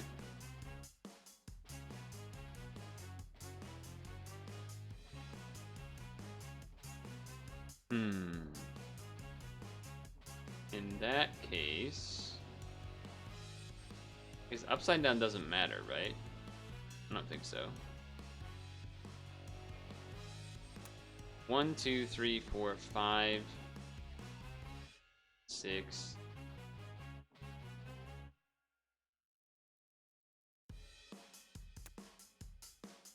This is not a good build.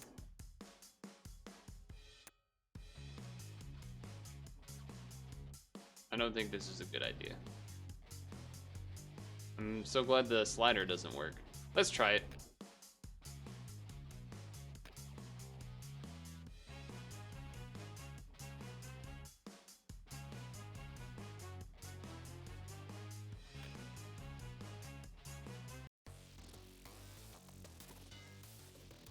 Their build is kind of sick.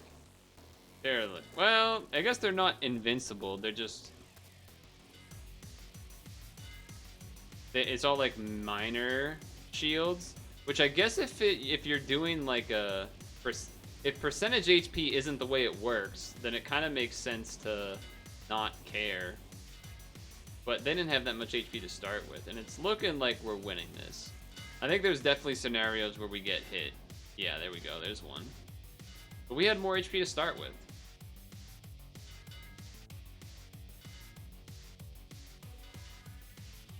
Our hits do much less than if they hit my center, though.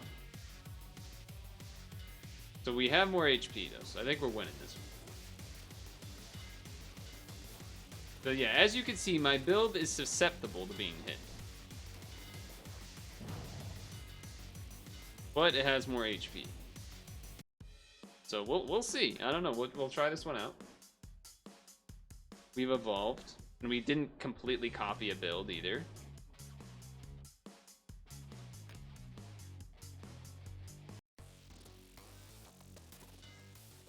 This looks dangerous.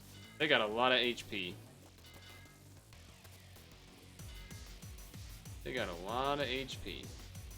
They don't have any invincible hits, but yeah, just... anytime they get a real hit is a real problem. Because we only have one thing doing damage. They keep getting these hits. Yeah, this is kind of an anti-us build, what we're running into here. Just having a lot of a lot of stuff that can hit.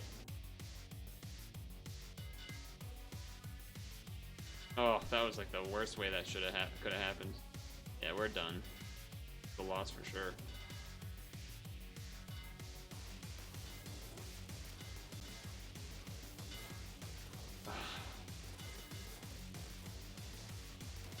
Oh yeah, poking us right in the gooch there.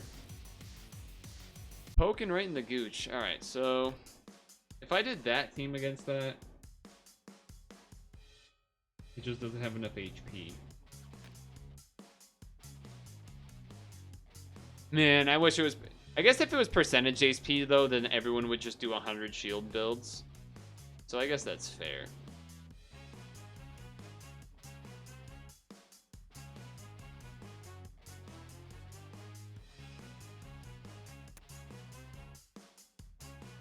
What about...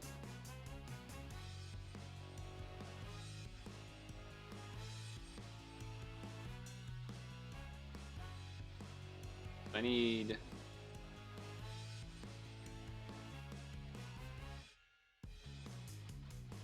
Close enough. And 20... 10... Rotate...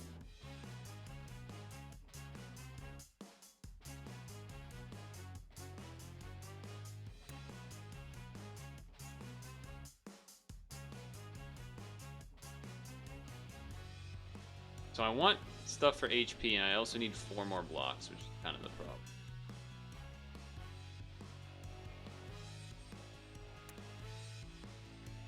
This seems like not a good build.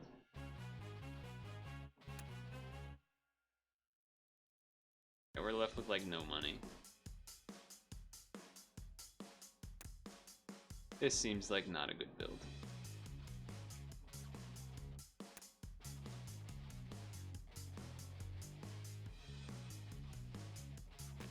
You can try it.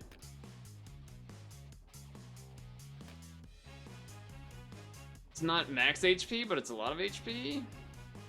Everything has a 20 shield. I don't know if that doesn't seem that great though.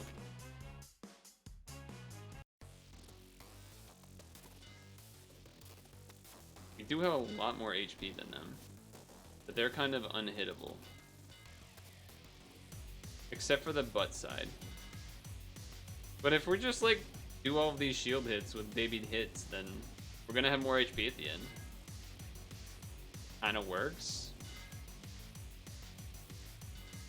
This shield is not 100, so I don't know why our attack didn't do anything. Is it because our attack isn't more than this baby shield? Oh no, we got a hit finally. Okay. Yeah, it must be that their shield is neutral to, like, the amount of shield it has is more than the amount of attack my attacks have.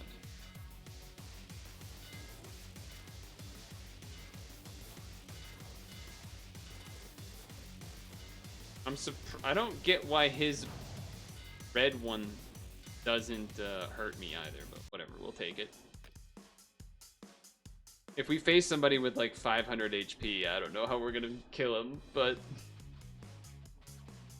I feel like we faced everyone here. Whatever. We're having a good time. Yeah, like this team. They have 1 billion HP. And they hit through my shield a little bit.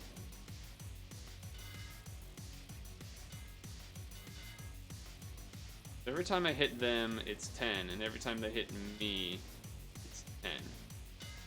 Oh, it's not 10. Sometimes it's 7. I think they're just gonna win on HP volume. I also just got really unlucky. Both times I kept spinning and not touching. That's a little unlucky, I think. Definitely unlucky. I think it has a bit of RNG on this one. I think there's a possible win, but I think with that mid game, there's no shot. I don't like this build, to be fair. But yeah, we lost. Alright, alright.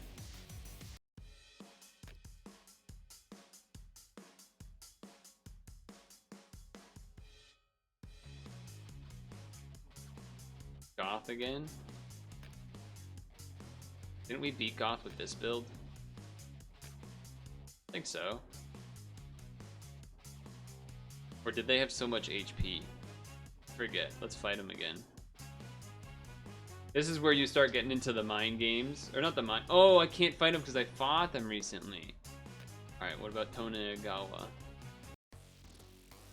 Ah. We are of similar stature. Who gets the magic hit first?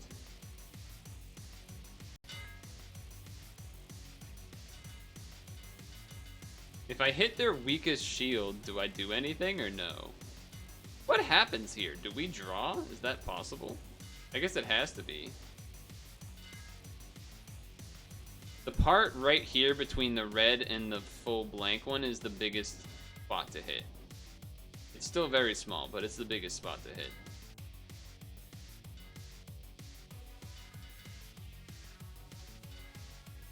Oh, we hit him. Okay, we win. Let's go!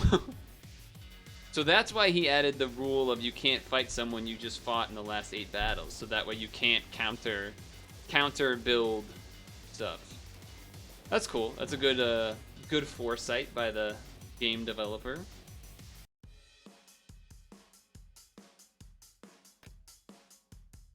The problem is when we run into high HP leads.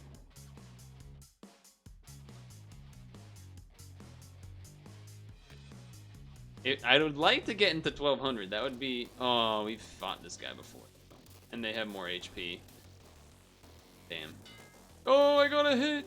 Yeah, it's not gonna matter, though.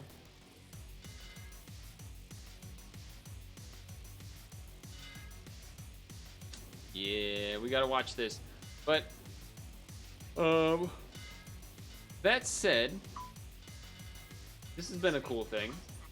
I don't recall having seen any other formula in terms of how to battle people, because sometimes there's been games that people have made that I don't upload into videos where you need someone else online to fight against with creations like this, and that doesn't tend to work because people aren't online or the event's over or whatever. The way this works is really cool. One thing I'd be interested to know, I imagine it would just use whatever was the last uploaded and then it just stores that. Yeah, that's gotta be how it works, but it's just a cool way to do it, so that way, like, you don't have to, it's still playable even if no one's online. I really like how they did that.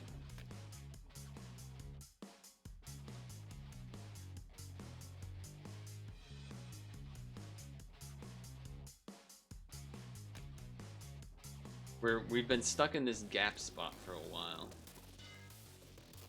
We lose. They have 500 HP.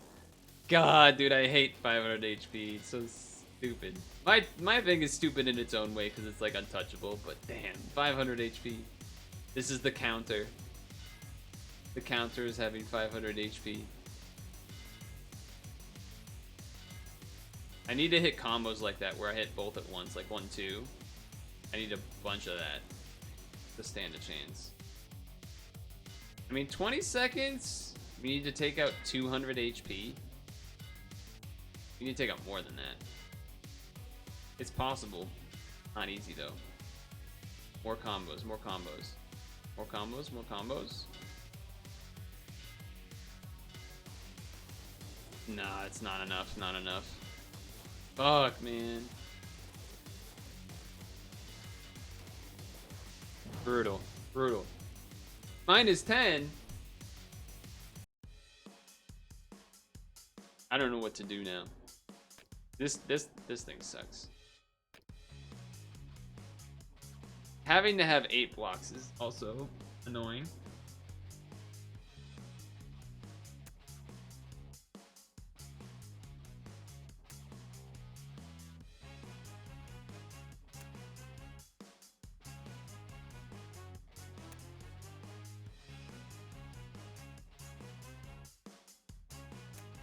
Okay.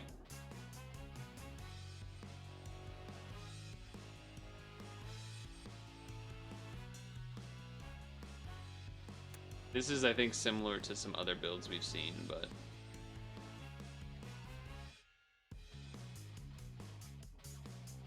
that's okay.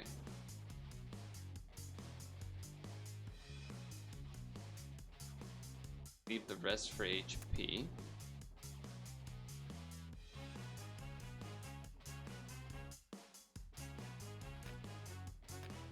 See how this goes. This is a potential problem of, you know, a lot of,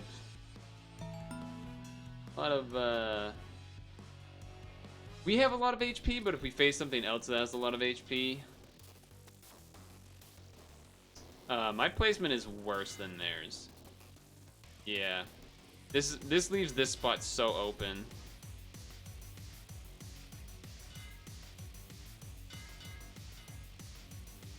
Yeah, theirs is better, but I have more HP, so I think I'm gonna win anyway.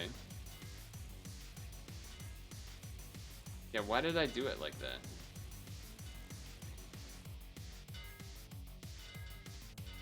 Yeah, they're doing some damage.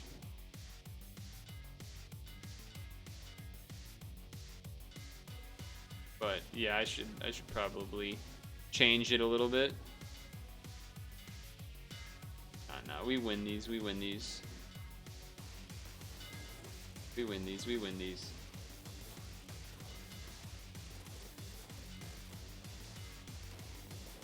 The only thing that I would like, the only thing that I would change, well, maybe, I don't even know if change is the right word, but just for like a curiosity thing, would be to be able to see what the top like 5 ranks, what their builds look like. I think that'd be cool. But there's no way to know that unless you actually get up there. Here we go. I think they have a better shot of hitting us than we have of hitting them. Yeah. But we have a lot more HP.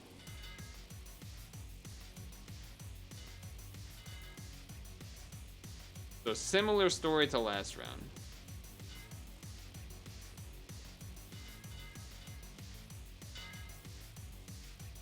I think their build is a better version of us, but they had to use more money on shields, so they don't have nearly as much HP.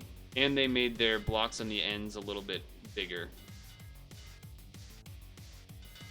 You know what I'm actually starting to realize, though, is that seems like 100 shields don't really make a difference. It seems like doing 20 or 30 is the same as doing 100. So if I was to make another one, I think that would be the one change I would make. Well, not the one change, but I would slightly rearrange. Like, I would slightly rearrange these, but we won anyway, because, again, insane amount of HP. And I'm in the 1200s. I repeat, I'm in the 1200s. Now this is similar, but mine's got shields on the end. Wait, what? How'd they hit me? Oh, oh, they have instant cooldown. Alright, that's a little scary. That's a little scary. And they must have enough attack that it goes through my shield. This is a real battle here. The 100 shield only really matters when it's 100. Oh man, they really got double. Their build is similar, but again, different. It seems like they got to control how their spins, and it just does not move, which is very annoying. We're definitely losing.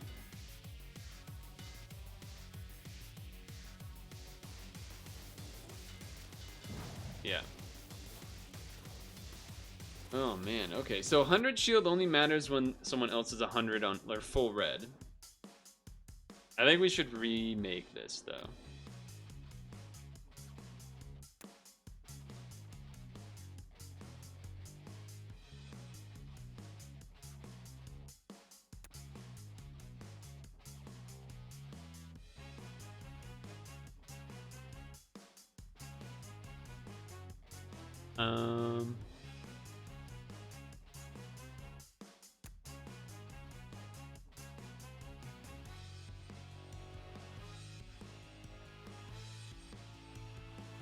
on.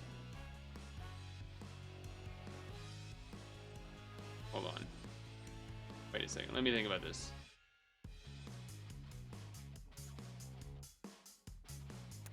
There we go. There we go. Okay, take this back. Restart it. Restart it, restart it.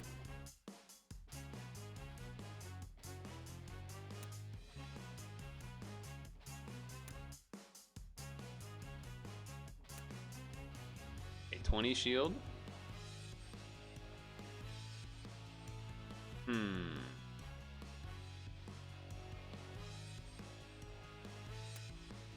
Shield.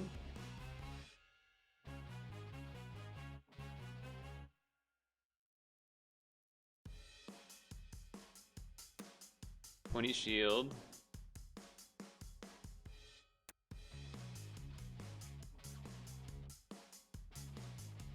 30 shield.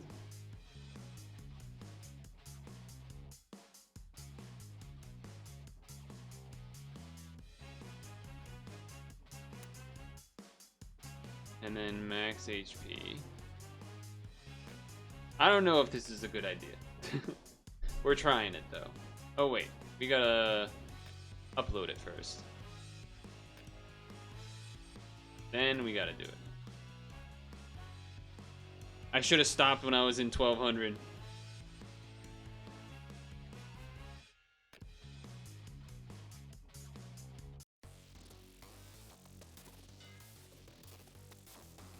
Interesting. So they're just going full shield, no damage, and hoping they have more HP. I feel like that's...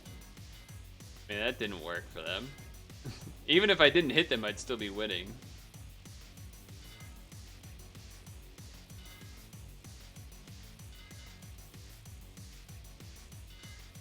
Alright, well, we win. So we're back at 1200. There's that. We got that going for us, which is nice.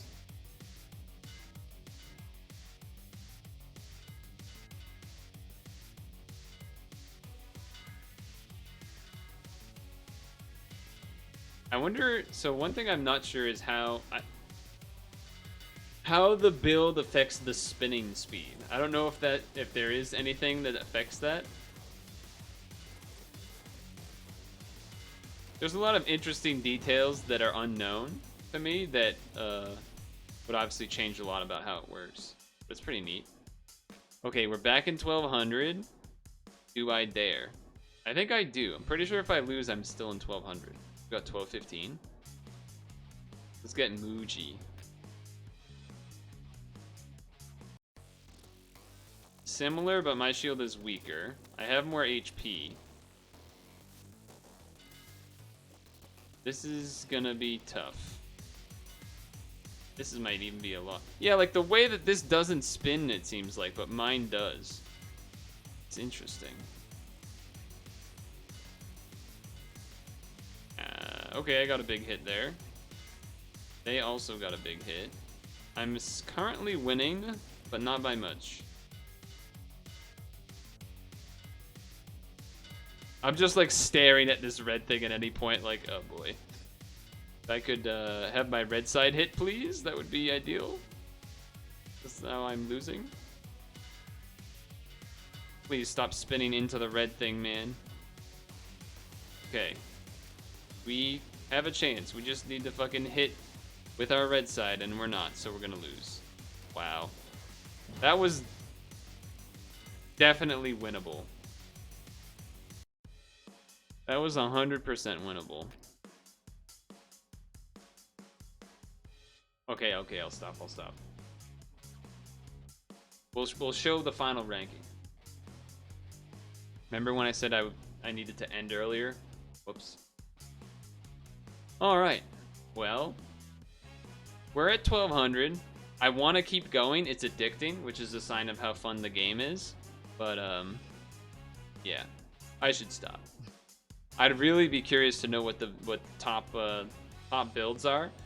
There certainly is a build X counters build Y type of thing, whether it's high HP, high attack kind of thing, 100 shields. 50 shield. Oh, Shunte, nice. But yeah, very fun, very fun. Addicting as well, as I said. Would keep going almost forever. You want to climb that ladder. I think with enough time you can climb to the top, but we don't got that time. So before we leave, let's look at the comments, shall we? You can organize freely and play in interpersonal battles, and you can see the battle history. Wait, you can see the battle history? How do you do that? It's good that there were many elements to do. The condition for the rematch is 8 wins. Oh, okay, never mind. If you're high in the rankings and you've beaten all possible opponents, there will be cases where there are no opponents you can fight against, so in that case you could fight against the oldest opponent. Ah, makes sense. Got hooked and played. The rate rankings were hot. It seems to be quite enthusiastic. The idea of customizing 8 boxes and watching the match also wonderful. It's trying to think about how you can win and other players work together. Yeah, I agree. So this was fun. 8 block crush. The name was accurate, I would say. A lot of customability, and it seems like there's probably some hidden details as well in terms of maybe if you build your thing really wide, it doesn't spin as fast. If you build it smaller, maybe it spins more, that kind of thing. And I think over the course of the matches, I've made changes so you could sort of see how different things interact. High HP matters. It's not percentage based, like in a fighting game. Whoever has the highest HP percentage at the end usually wins, not the highest actual HP value, but it's a decision, and that was the one they made. So that was a cool game by Miso, and whoever else worked on it. So I'm excited for the next one on the Game Jam. I think next category is painting, so see you there. And with that, we're done with 8 block crush game, or whatever we called it. You found this Betty company in Fall River that wants $200 for a sheet. Maybe it's like 5 billion threads per whatever the statistic is that people say matters. I forget what it's called. Remember when we got to used to end the stream on the lullaby song, and now like that seems questionable. 69 thread count. Nice.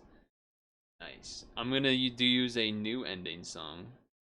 I mean, I think there's some you probably haven't heard yet anyway, but this was the one I recently added to the end of stream playlist, so it's a little on the sad side, but it's the end of Sunday, and that's sad, so it's not unfitting, I would think. Yeah, it's not. We don't. If you've been paying attention, there has not been a singular song used for endings. It's been a playlist of songs that I use for endings now. I mean, I loved using the Piranha Plant Lullaby from Mario 64, but it seems not safe anymore for some reason. So, it is what it is. It also makes it safer so that if one of the songs on the playlist ends up being like a song that gets owned or whatever, that not all VODs will get affected, right?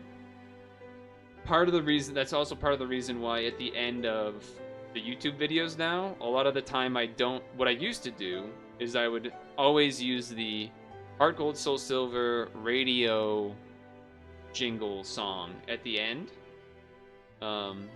And I haven't been doing that lately because of concerns of that nature. Like if for some reason someone is able to claim that song or claims it, then all of a sudden like all those videos get owned, right? So I'm not doing that as much anymore. Anywho, that was fun. I think the island, I liked that game, right? That game was fun and all, and addicting. A little annoying because there's a bit of a lack of control, right, once it's playing, but whatever. The Escape from the Island game, I think, was the most fun out of the 3 today, just because there was a little bit of lack of knowledge that made it kind of like, I don't know, are we gonna get to make it? Like, we got so close 3 times, and the 3rd time was the charm. Survived escaping the island, so yeah. I still have to figure stuff out. I don't know. I feel like every day is somehow like losing an hour, and each day is shorter, and I don't know what's happening. I don't know how to fix this. I don't have enough time. By the way, PIL is we passed PIL 700. We're at like 705 now, I think, which is crazy. I don't know what the number is to be exactly 2 years, right? It'd be like 800 or something, 800 and something, 12, but pretty crazy. 705, huh? And for reference, the video from today is from number 619. So we're pretty far back in terms of videos. There's a lot of backlog to fill when needed, which is a good thing. Because not all of them have videos that are, like, good for stream. So, 365 times 2. That does make more sense. That does make more sense. 700. How did I get 800? I don't know.